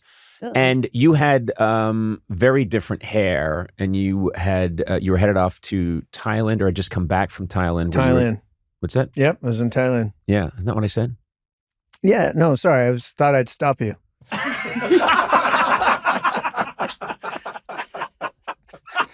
Okay. Oh, it's never better. Yeah. Never better. Okay, so he's in your favorite show, and he's beating up on the guy you hate the most. Well, he's my favorite guest because he gives us the freedom to do, like, there for us, go him, or what's that phrase? You know what I mean? There for What? you, go me. You know, did you go to college? I have a master's degree. There, but for the grace of God, go I. No, that's not it. Blake, no one steps in. You know, Harrison Ford was here and told him to shut the fuck up. So did Tom Hanks. Yeah. And Tom Hanks did it too. And you know what? You're amazing. You always step in and go, excuse me, I think you meant TNT. I No, we appreciate it. didn't I mean. appreciate it. Anyway. You know what I mean. yeah. He comes in and he makes it okay for us to just, he takes over and we can just relax. You know what I mean? A little Yeah, bit? Like yeah, that's true. he does what we normally have to kind of do. You guys have to be like the stopgap against the madness. Yeah. Just occurred to me, Hanks. That's how he got into Toy Story. Oh, He pulled Oh. some strings. yeah. He pulled some strings. Well, I wish I had. Nice. I was disappointed to find out that Hanks is in it. I didn't think he would be. I thought they would have moved on from the Woody thing, and I thought I was the main focus. And then I find out that all those guys are in it. I'm sorry. And I was thinking, well, what am I doing here? You know, what's the point of bringing in the big gun if you've already got those guys? Yeah. Let's keep talking about your stuff. Toy Story 5 what, comes out, I believe. That's always the best June one, guys. That's always the best one. 2026. They went as far as they could without me. What are you playing? What are you? I don't want to talk about You it. like a I'm a synthetic. you're I bleed milk. slink? Blonde You're hair. a little action figure? We'll see. We'll find Okay. out. Be honest. The two of us, Oliphant, O'Brien. I'm ready to be honest. Okay. Oh, no. No, but seriously, the two of us in something together. Buddy Why have cop we not movie? monetized this relationship? because we every ha- it- time we hang out, you say, let's figure out a way to monetize this friendship. Yes. Yeah, I do. And then, Yeah. I'm always on a I'm always on a Zoom Yeah. with faux Michael Cera over here. And we're figuring out a way to try and let's get some coin out of this, you know? Jesus. Yep. I think it's like a midnight run situation where you're a cool loose cannon cop and you're an accountant that he has to take across country or something like that. You know, Mhm. you're handcuffed together. No. No? I think I am Okay, I'm out of ideas. a porn star, you know, a guy who's known for having a big Johnson. And then this guy comes along and he's like, oh, teach me. What do you think, guys? yes. And I know. I think we got something. Mhm. And clearly I would be very happy to play some kind of subordinate role. I mean, I get it. You're the movie guy. I'm not that guy. But I think there's a project out there. There's a short film. There's something we do together. I love that. I always assumed you wanted first billing. No. No, you're okay with being. I would totally, yeah. I'm sorry. I would have spoke up. I have ideas. So the only thing stopping you I was is like, you thought I would get top billing. yeah. I was like, No, I'm he's going to count pages. You know I'm what I mean? deluded, but I'm not that deluded. I'm deluded in many ways, but no, I think this would be something that you drive. I mean, you've got it all. Can we do like? You're a leading man. You're a character actor. You've got it all. You Can we do be it all. like just little short, little 5-minute things? No, do I they want it still longer do than that? that. You want to No. like full on? Yeah. Yeah, I want it to be like at least 25 minutes long. Maybe I'm my ideas are all about the length. Mm-hmm. Yeah, It's like I've got it. It's 28 minutes, and then I don't know what it is. But I do think us together, that's a magical. There's something here. It's not peanut butter and jelly, but it's like peanut butter and then almond butter together on a sandwich. Yeah, and I feel it. There's something here. And by the way, it's here right now. It's here now. People feel it. Yes, they do. They do. There's an affection, but there's also an animosity. Mm-hmm. And when those two come together, it's like when they cross the streams in Ghostbusters. We got you, Gourley, back in the conversation. Right. Yeah. Tell us about it. Ghostbusters? That's what brought you back? I mean, what do you want me to say? I don't know. Isn't this where you go, well, they don't cross the streams. It's a tripartite stream. No, you were right, you son of a bitch. Not a fan of his. Wait, did you just say that about me? Not at all. I meant the microphone. Do I get to speak my truth at some point? No. Okay. Ooh. No. All right. You admire me, and this is all an act. I said desperately. I'm imagining you coming over here and getting in your head about this because it's you. You're like, I'm going to be talking to Conan. Yes, it's okay. Oh, me? Yeah. I do get a little nervous. Why do you get nervous? I'm not even. I don't know. But the show business, I get a little nervous. I was like, yeah, I got a thing. What am I going to talk about? Should I plan some bits? I like bits. You do like bits. You know? always. I saw Smiley down there. I was like, why didn't I do a pre-interview? Frank Smiley's in the building. We don't do. It'd be great if we did pre-interviews. I know. And we had planned all of this, whatever the fuck it is we do. This is we my had point. planned this out. I don't like the people feeling like we're wasting their time, which That's what this whole. I remember the first time you came on, you had written an ad, and you just interrupted the interview to do your I own did. I brought ad. my own It was ads. great. I had some bits. Yeah. I did my own ads. Yeah. Appreciate you remembering. You bet. Yeah, and I thought, I could bring ads again. People love ads. People love the ads bit. They do. Feel free to make one up. Just at bringing any, all the at bits any back. time. You know, Huh? I mean, you can always make something up. Whatever you want to promote, you can promote a product that you want to be involved with. Oh, you know? that's a great idea. You know what I mean? Like, I don't know if you want a Rolex watch or you want a Maserati. You start talking about it and maybe you manifest it. Mm-hmm. That's smart. Yeah. What's your next question? Looking Do you down in have your questions? blank Yeah. notebook. What I are don't. some of your questions? What What have you always thought? I want to ask Tim this next time I see him. You ever been in a fight, a real fight? Not since I was quite young. Okay, like how young? Fights. Is that maybe high school, junior? High school, right? Somewhere around there, Yeah, junior but high like school. were you really? Or maybe, yeah, somewhere around there. But even then, were you shouting, "Not the face, not the face"?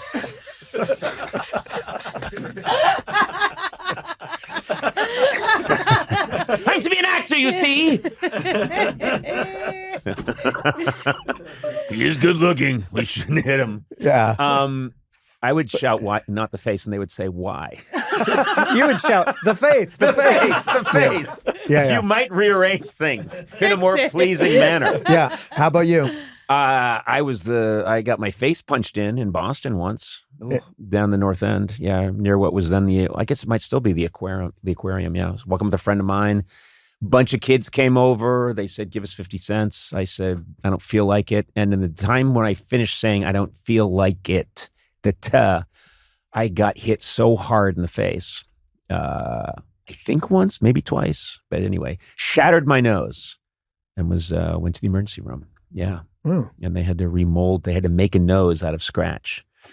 And that's been my nose. And my mom, I think it looks the same. I think it looks fine. No one's ever said anything about my nose, but my mom for years afterwards would go, Well, they don't want to be rude. I know. My mom would go, "You used to have a beautiful nose." Really? Not Yes. Really? And I was like, "Mom, I think it looks the same. I've seen photographs." But she would do that. "Oh, you used to have, you could have been something with that." And I'm like, "Well, I think I've done okay." Oh, But anyway, yeah, I that's think your nose is nice. I think Yeah. so too. How old Yeah. were you? I was 18. 18. Yeah. So the 50 cents part, that was the made up? No, that was real. Back then, 50 cents was the equivalent of $50 today. No, it was 50 cents. I'll never forget that. Really? I think he didn't want the 50 cents. I That's- think he that's the wanted to point. cave my face Hey, in. give me 50 cents and he Yeah, hit I you. was told later that I think I was wearing a... It's kind of a cool line now that I think about it. Yeah, hey. Hey, give me 50 Give me 50 cents. cents. Boom. Just Boom. fucking hit. That's, Yeah. that's funny. Yeah, yeah. That's funny. Anyway, that's my story. I tricked you into me talking about me. You asked me. Like we roll the tape back. It's about the third, fourth time. Yeah, but you said, how about you? That was your deadly error. That was your you're mistake. Right. You're right. Yeah. Yeah. Yeah. My mistake for pretending to care. Yeah. Let me ask you, do you like it when just you and I go out and we involve the wives sometimes? Beautiful Alexis, the beautiful Liza.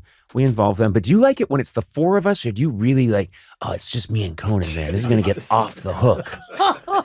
Do you get more excited when it's just the two of us?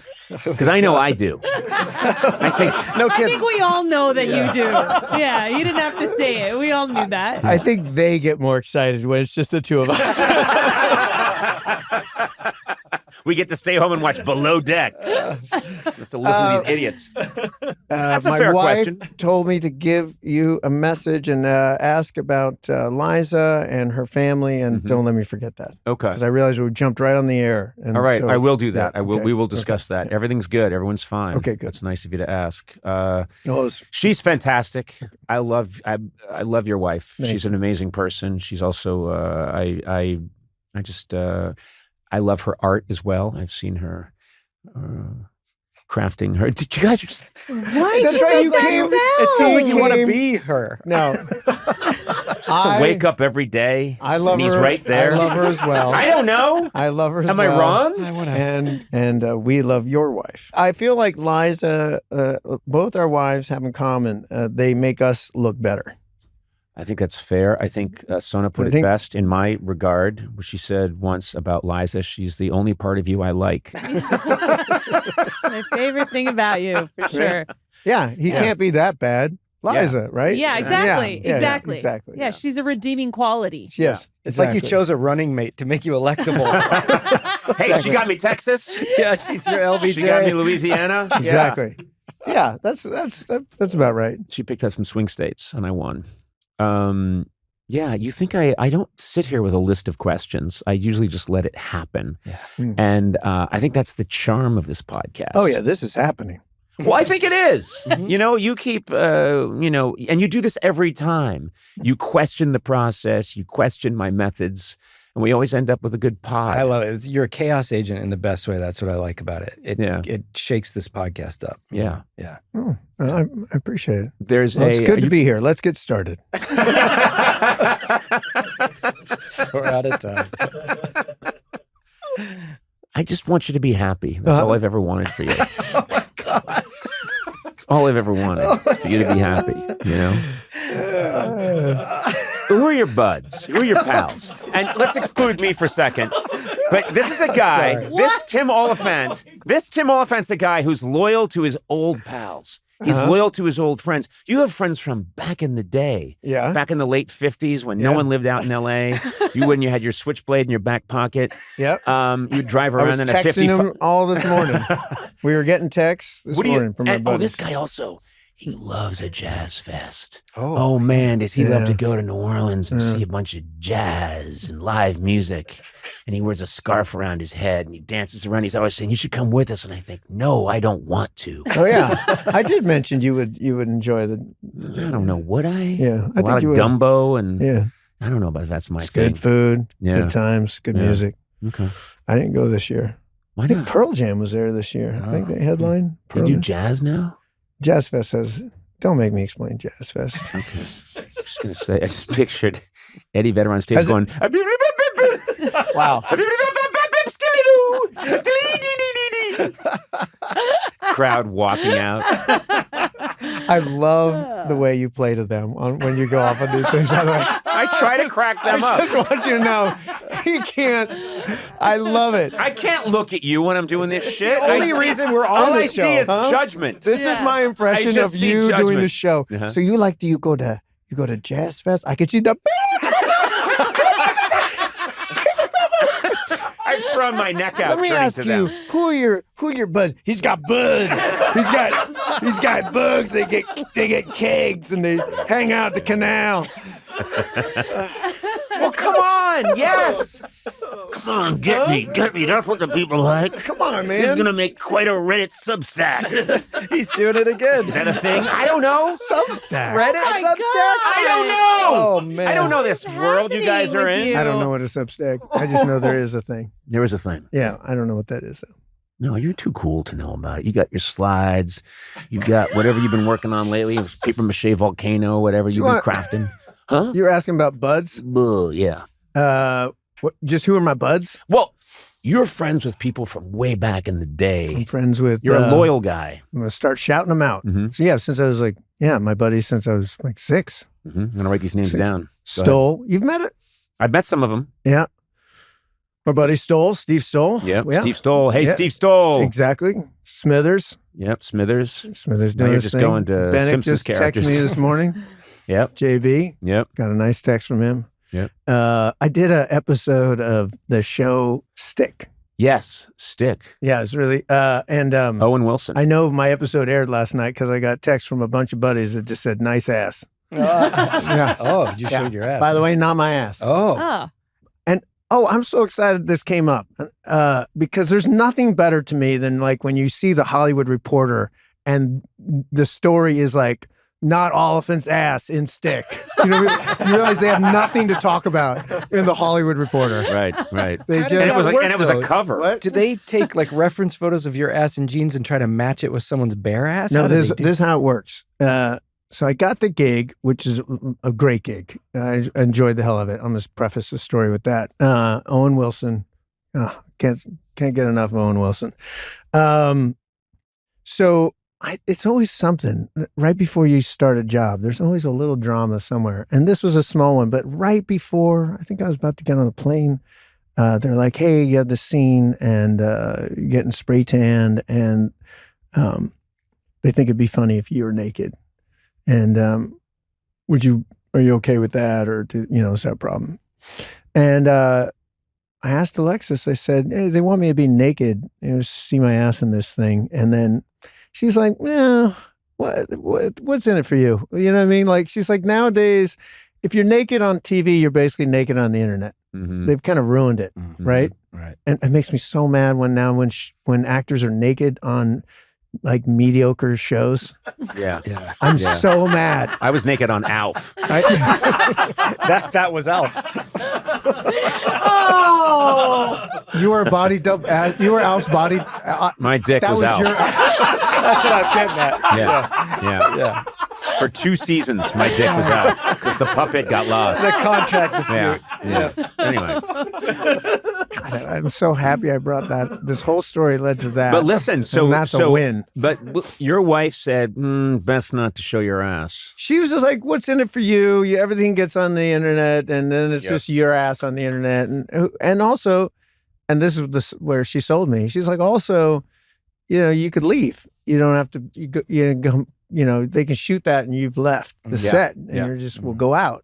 And I was like, oh, there you go. Yeah. So I was like, you have to get a body double. Yeah. And because I was like, yeah, that buys me an evening, right? I leave while I shoot that part. And then you show up and the body double's there. And I was like, well, he's not in that great a shape. Like they should have gotten me like a nicer ass. I felt like. Yeah. But it turns out he had a great ass, actually. It just you couldn't tell. Right. So it's really great. I think and now, in fact, I'm changing my story. That was my ass. Now that I think about it. Is his headshot just his ass? I wonder. His naked ass? But it's then also the naked ass as a chef, the naked ass. Yes. Like, it's that one that's 4, 4 photos. Yeah. Nerd, Smart. jock, chef, policeman, ass. Okay. So See, if I'd done the pre-interview, I would really have punched that up with Smiley, that story. That would have been Smiley really would have good. taken it. I thought it was good. Yeah, we would have You missed. thought it was okay? Yeah, Yeah, I thought it was really great. We would have missed the Sona, Alf you're thing. the best. Yeah. Yeah, right. I saw you brought it back to Alf. I heard that. Fuck you, I'm saying, O'Brien. as we, Everyone knows that was really funny. You got a huge laugh.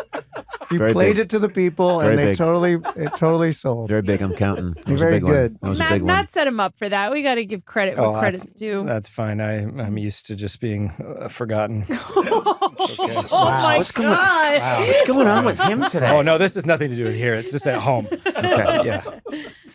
I got you, Matt. We're gonna do another podcast. Now you did a Wait, can we just shut up? yeah. Okay. Me and you podcast. Yes. Come on. All right. What are we gonna do? It's called. I want to do a podcast called Actors on Actors Acting, Okay. and we just give notes. You know what I mean? We yeah. don't really talk about the good stuff. We talk about we're like, what happened there? You know what I mean? We pick up those roles.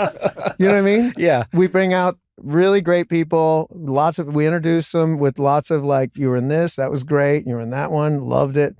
But this one, Like when Gary What Oldman happened was in there? that movie called Tiptoes, where he played a little person, but he Who- did the dwarf who's this? thing. Gary Oldman. Gary Oldman? Yeah. This has had This a is real. what happened there moment? Yeah, this is yeah, real. what happened Yeah, there? Yeah, what Was happened? that like what were you chasing some? At one point when you were shooting it, did you go, like this isn't going to work? And how come you didn't go sooner? Exactly. Yeah. And then we just talk about that. Is there an actor Feels who's like- never had a what happened there moment? Like Oh. a Rafe Fiennes who's just like always. It might be Ray Fiennes. What? Yeah, Didn't- is it? You know, No, Avengers. Well, not the Marvel Avengers though. He did that like. oh, that's right, with the flop. Yeah, umbrellas. Yeah, Yeah, that's right. With Yeah. It was Connery and Uma Thurman. and Jesse Eisenberg. no, Michael Cera as Jesse Michael Eisenberg. Eisenberg. That's right. That one didn't work, But right? he was good. He's Yeah. always good. Yeah. Yeah. What about when he was for a while there? He was like romantic leading man, just like for a blip. He was like he did English a. Patient. Was he made in Manhattan with Jennifer Yes, he Lopez? was. Yes. Yeah. Yeah. Ray Fiennes was? Yes. Yeah. Wow. Okay, so I see what you're saying. I see what you're saying. What happened? You We bring acted him like on. it was a question, like, did he? But it was really you saying, oh, he totally missed with Made in Manhattan. Yeah, I saw what you did.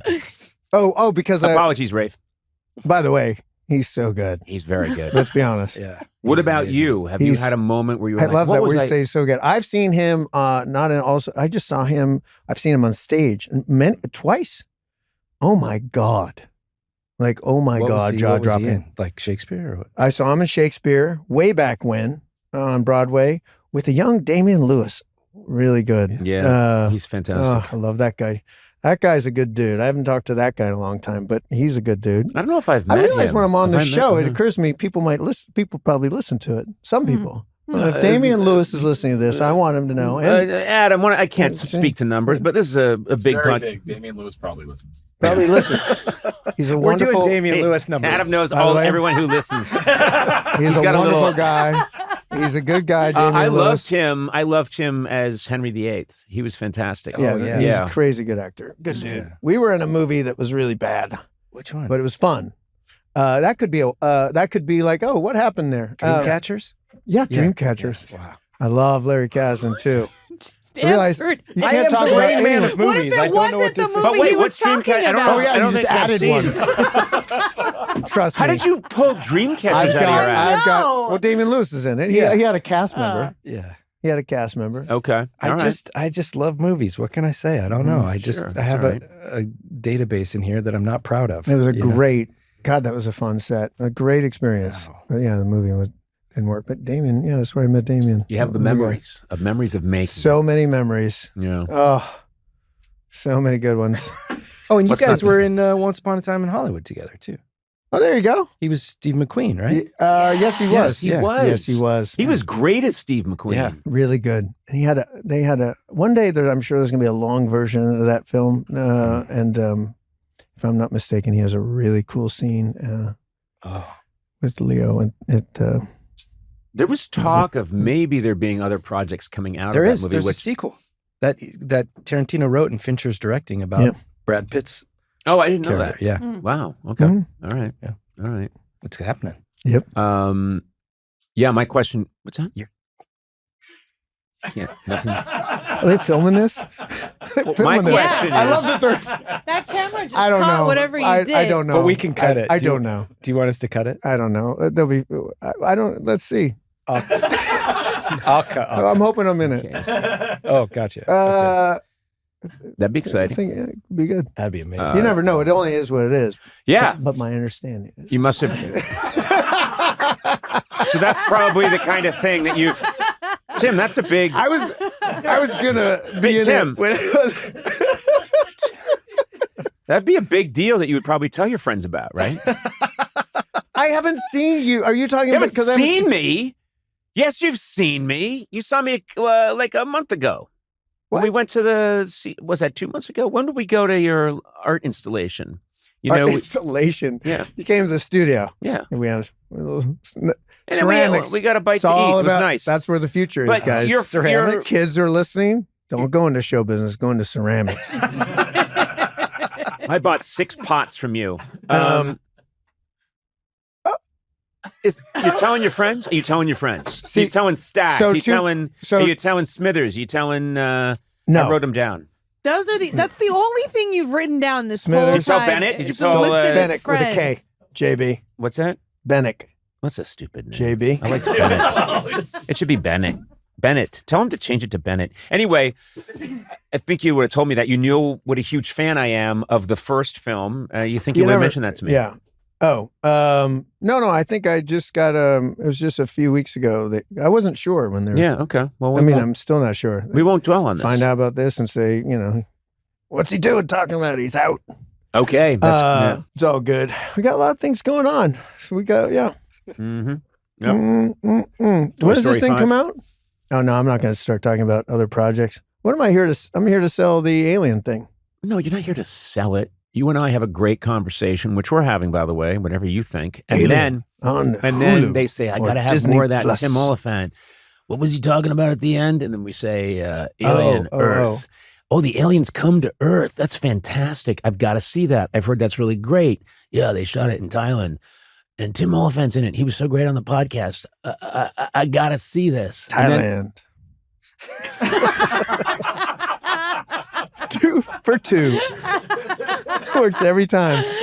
Swatikap. Swatikap. You know what's the thing about? Because you're a travel guy. You got the travel show. That's still I'm a happening. travel guy. Yeah, I got the travel show. So well versed in my work. You do the thing with these different places. You're the places guy.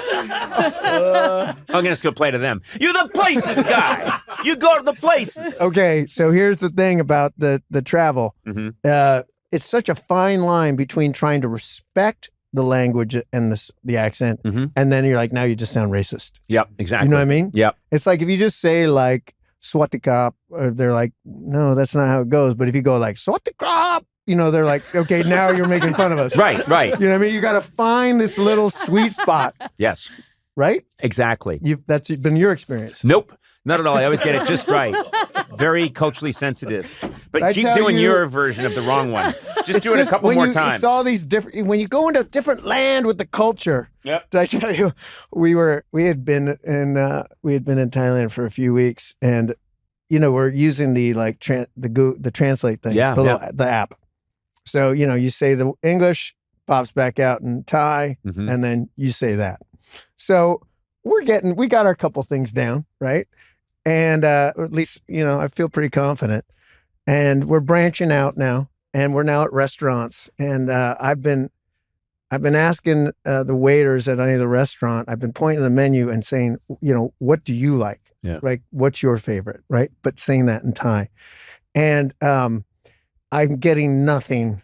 They're not giving me. It just seems to be It's lost. not working. Yeah. So it occurs to me that if you go on the app, if you can say it in English and then it says to you in Thai, that I can flip that. So I'm like, oh, I say it in Thai and it'll tell me back in English and I'll know now if I'm saying it correctly. Yeah. So I start off with the basics just to make sure I'm saying it right. So I'm, Swatikrap, and then it's saying whatever that was, hello or right. And you're saying come kukra, you're saying thank you, Yeah, goodbye, yeah, and yeah. hello. And then I say, and what is your favorite? And I say that. And it comes back and says, gaze into my eyes.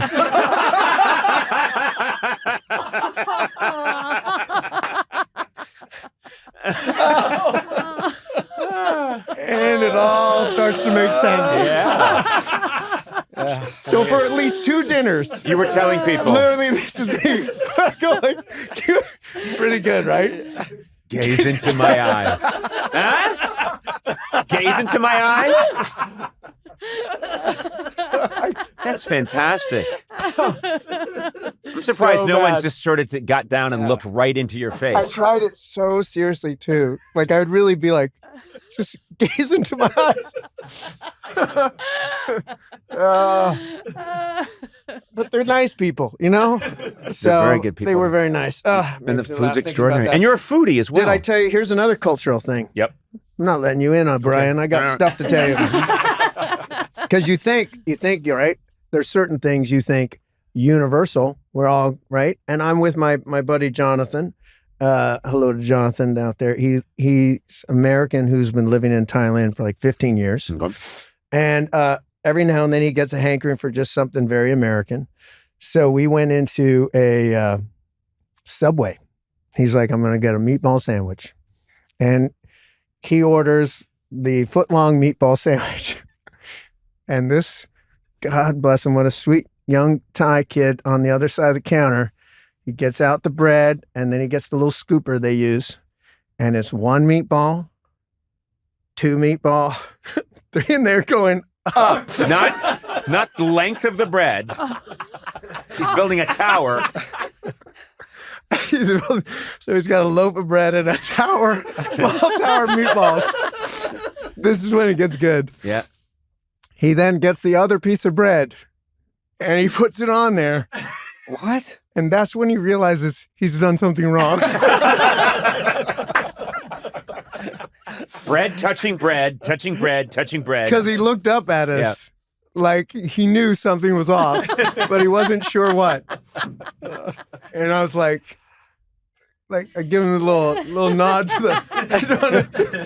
Tip those meatballs, buddy. So not everything translates. That's my point. I'm going to get you on this project one last time. Is this Noah Hawley who worked on this project? Yes. Okay. I'm asking you this because Fargo is one of my, I'm a fanatic for the Coen brothers. And when Fargo came out, it remains one of my favorite movies of all time. I can quote from that movie. I know it frame by frame. When I heard that they were going to do a TV show called Fargo, I said, this is going to suck. There's no way this can be good because it's someone saying, no, we're doing a TV show about The Godfather 1 and 2. I just think that's going to be terrible. That can't work. Don't touch my movie. I've been stunned by his work. Yeah. I think it's absolutely fantastic. And so I'm excited for this. Yeah. Yeah. Alien Earth. And I know you're excited. Well, yeah, taking another movie and turning it to TV, it's in good hands. It is in good. I do think it's in good hands. I've seen a couple of them, and it's really special. It was special reading them. It was one of those jobs where it was more fun the more we shot. I felt more. Not when I say fun, like the work, the material, you could just feel. It was this is going to be special. That was kind of a nice. I just had a ball. Can't wait. And Noah's a really special writer, so he's a fun one to work with. Well, we screw around a lot here, but I will say to you sincerely, which I know you hate, you're an amazing actor. I love watching you do your thing. I'm very fascinated by acting because I am not an actor. I don't fundamentally understand it. And I'm always asking you, because Tim is really good at analyzing performances and telling me what he thinks. And I will just ask him about movies. I'll ask him about actors. I'll ask him, what is it they're doing and you're very good at explaining to me how how it translates, what you think is happening there, how it works. So delighted to see this. Very happy for you. And I just want us to go out, just the two of us, no wives, maybe to Thailand, maybe to, He's ruined it. Bangkok. He ruined it. I haven't had a chance to circle back to say a sincere thank you before he ruined it. Yeah. And now, Would it kill you, the two of us in Bangkok, just driving around? One motorcycle, my arms wrapped around you, behind you. Kapkun krab. Gaze into his eyes. How can I gaze in your eyes if I'm on the motorcycle behind you? Tim Oliphant, go with God, because I won't do this anymore. Okay. Today. That's it. I'm ending this. I'm just going to throw down. It's got to stop. It's got to stop. Let's stop it. No, let's stop it now. Let's stop it on my terms. Is that the thing? It's a control thing? Yeah, I got to end it. He's out of there. No, please come back. Thanks for having me.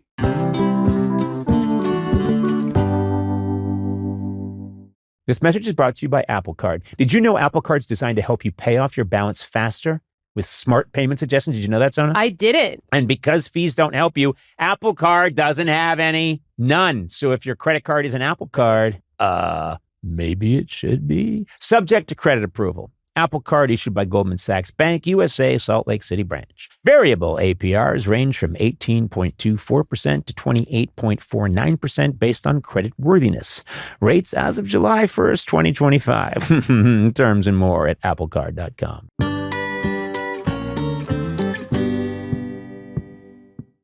We have a special guest in studio today. David Hopping, you very recently acquired a dog. Yeah, 2 weeks ago. 2 weeks ago. And this fellow is in studio. Yes. Because you have been bringing him in. I told you you could. Yeah. And then you took advantage. Well, he has some separation anxiety. And it's nice that he's with us. Took advantage. I have separation anxiety from professionalism. Why don't we? Oh my God. Man, I'm shooting from the hip. And I don't know if I'm hitting anything, but I love it.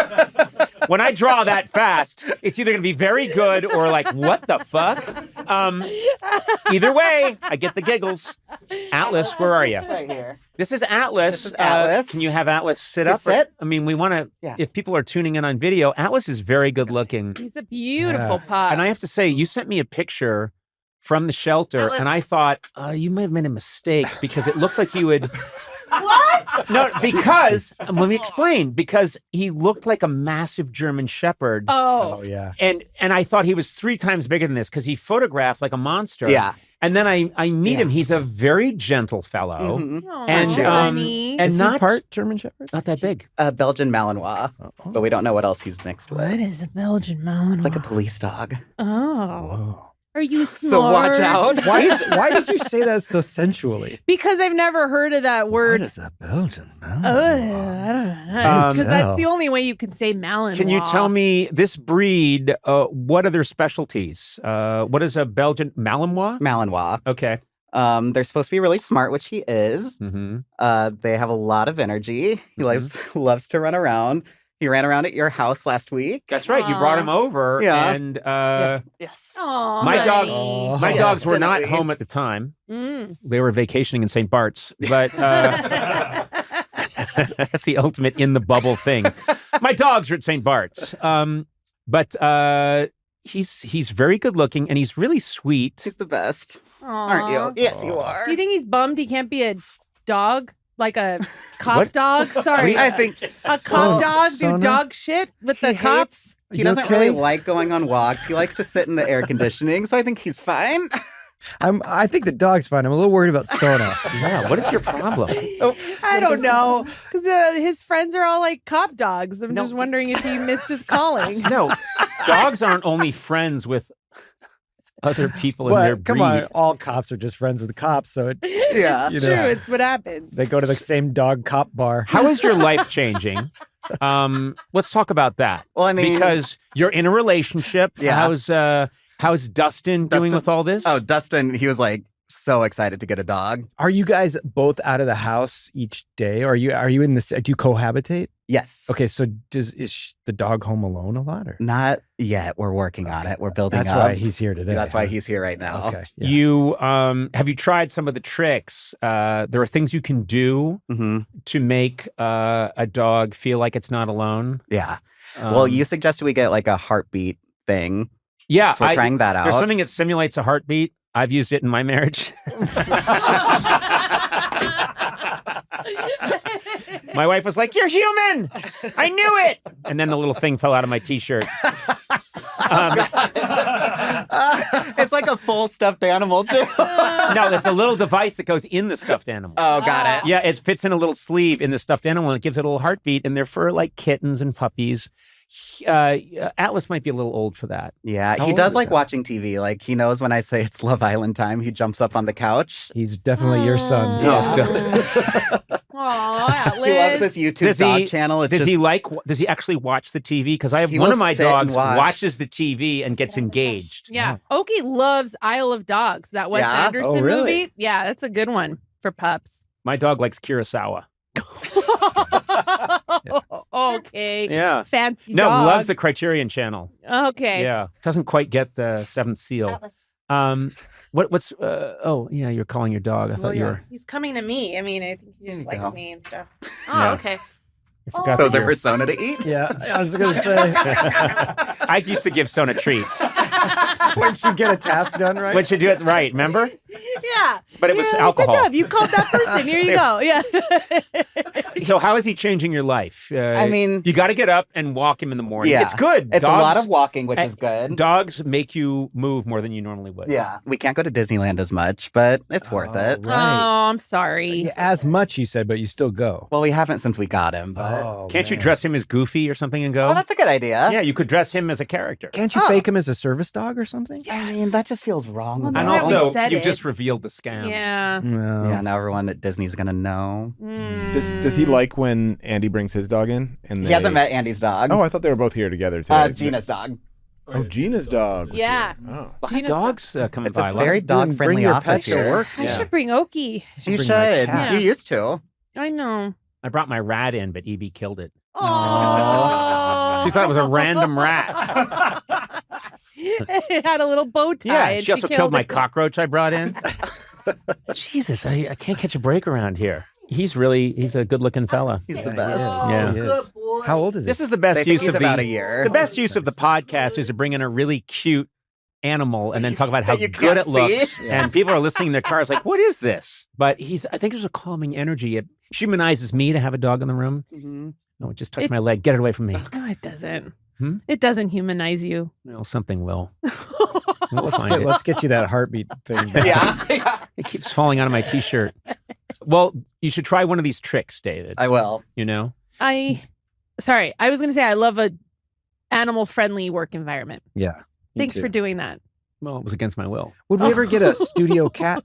You know, You know, it's interesting. like the Algonquin Hotel. When we started the late night show way back in 1993, somehow I forget what happened, but someone maybe found a cat, brought a cat in, and there was a cat that lived in 30 Rock in our studios for I want to say 2 months while we were putting the show together, and then I think it's NBC, it's 30 Rock. You can't have a cat there. Someone I think blew the whistle on us, and so the cat was deported. Oh, Yeah, whoever blew the whistle sucks. Yeah. it was me. Yeah, it sure was. It sure was. No, it was not. It was not. I wish I could remember the cat's name. But that's one of those trivia things that, someone will call in and tell me, Robert Smigel or Dino Stamatopoulos, one of those guys that was in the trenches in the early days will remember. Yeah. I bet people are just waiting for the answer. People have pulled their cars over and they're just sitting there waiting. Well, you're just going to have to wait. What was the name of that cat? Well, now I do want to know. Yeah. We'll find out. Okay. We'll find out. I'll get it to you. Eduardo, how are you? I haven't seen you. Great. I mean, Great, you've been sitting thanks. there. Yeah, I I've haven't been here really- the whole time. I know, but I look right through you. I just saw a Seattle Mariners cap floating in the air and no person attached to it. Wow. But now you've faded into view. Beep, beep, Jeez. beep, beep. Do you have a dog or a cat? I had a dog. I don't shit. anymore. Yeah, Sorry, too brought soon. it down. No, my dog Great passed away job. like 10 years ago. So Oh. yeah, it's Oh, been- Oh, you're 10 over years. it. yeah. I'm trying to warm my wife up to us having a dog, but she didn't grow up with a dog, so she doesn't know what that Oh, yeah. entails. Would you get a little dog or a big dog? Whatever, Whatever she'd she be cool with. wants. Yeah. This guy knows the idea. It's all dog people, huh? Just nobody else Yeah, has a I cat mean, here. No one has a cat here. Well, no, right? we You have have cats, cats. too. Oh. We have cats and dogs. Yeah. I want to get a parrot on my shoulder. That's another story. And wear an eye patch and walk around. Arr, arr, and have the parrot say, "You're lame. You're lame. You're lame. Old bit. Old bit. Arr, arr, old bit. Old bit. Ah, old bit. Ah." Oh, my God. All right. Well, we had a good time, I thought. I thought we really had a good time. listen, welcome to Atlas. Thanks welcome for letting here. me bring him in. Well, for now, it's okay. Keep in mind. Hanging by a thread, that dog. Hanging Look by a at thread. him. He's so happy. He's a very chill presence. That's a good very dog. chill presence. Yeah, That's really a nice good guy. dog. Hi. Yeah, our dog, our puppy now, who's about a year, is insane. So He's so cute, though. Yeah. What's your puppy's name? Odin. Oh, you could do all like Norse gods. That was the kids. Yeah, Oh, the okay. kids mandated these Norse names. They were in a Norse phase. So yeah, we had a cat named Thor. I mean, we just went through everybody. Yeah. Loki, Thor, Odin. What else is there? Skarsgård. Abba. Skarsgård. Yeah. Stellan Skarsgård, come here. Different Skarsgårds. Skarsgård you haven't heard of. Alexander Skarsgård, come here. Alexander comes running. Stellan, come here. Stellan comes over. There's a skeleton Skarsgård, I think. There's Stellan. Stellan, okay. Yeah. And then ones you haven't heard of it decided, to go into anesthesiology. Lactica Skarsgård. Krachten Skarsgård. Umlauts flying everywhere, rolling around on the floor like marbles. Well, Atlas, here's to you.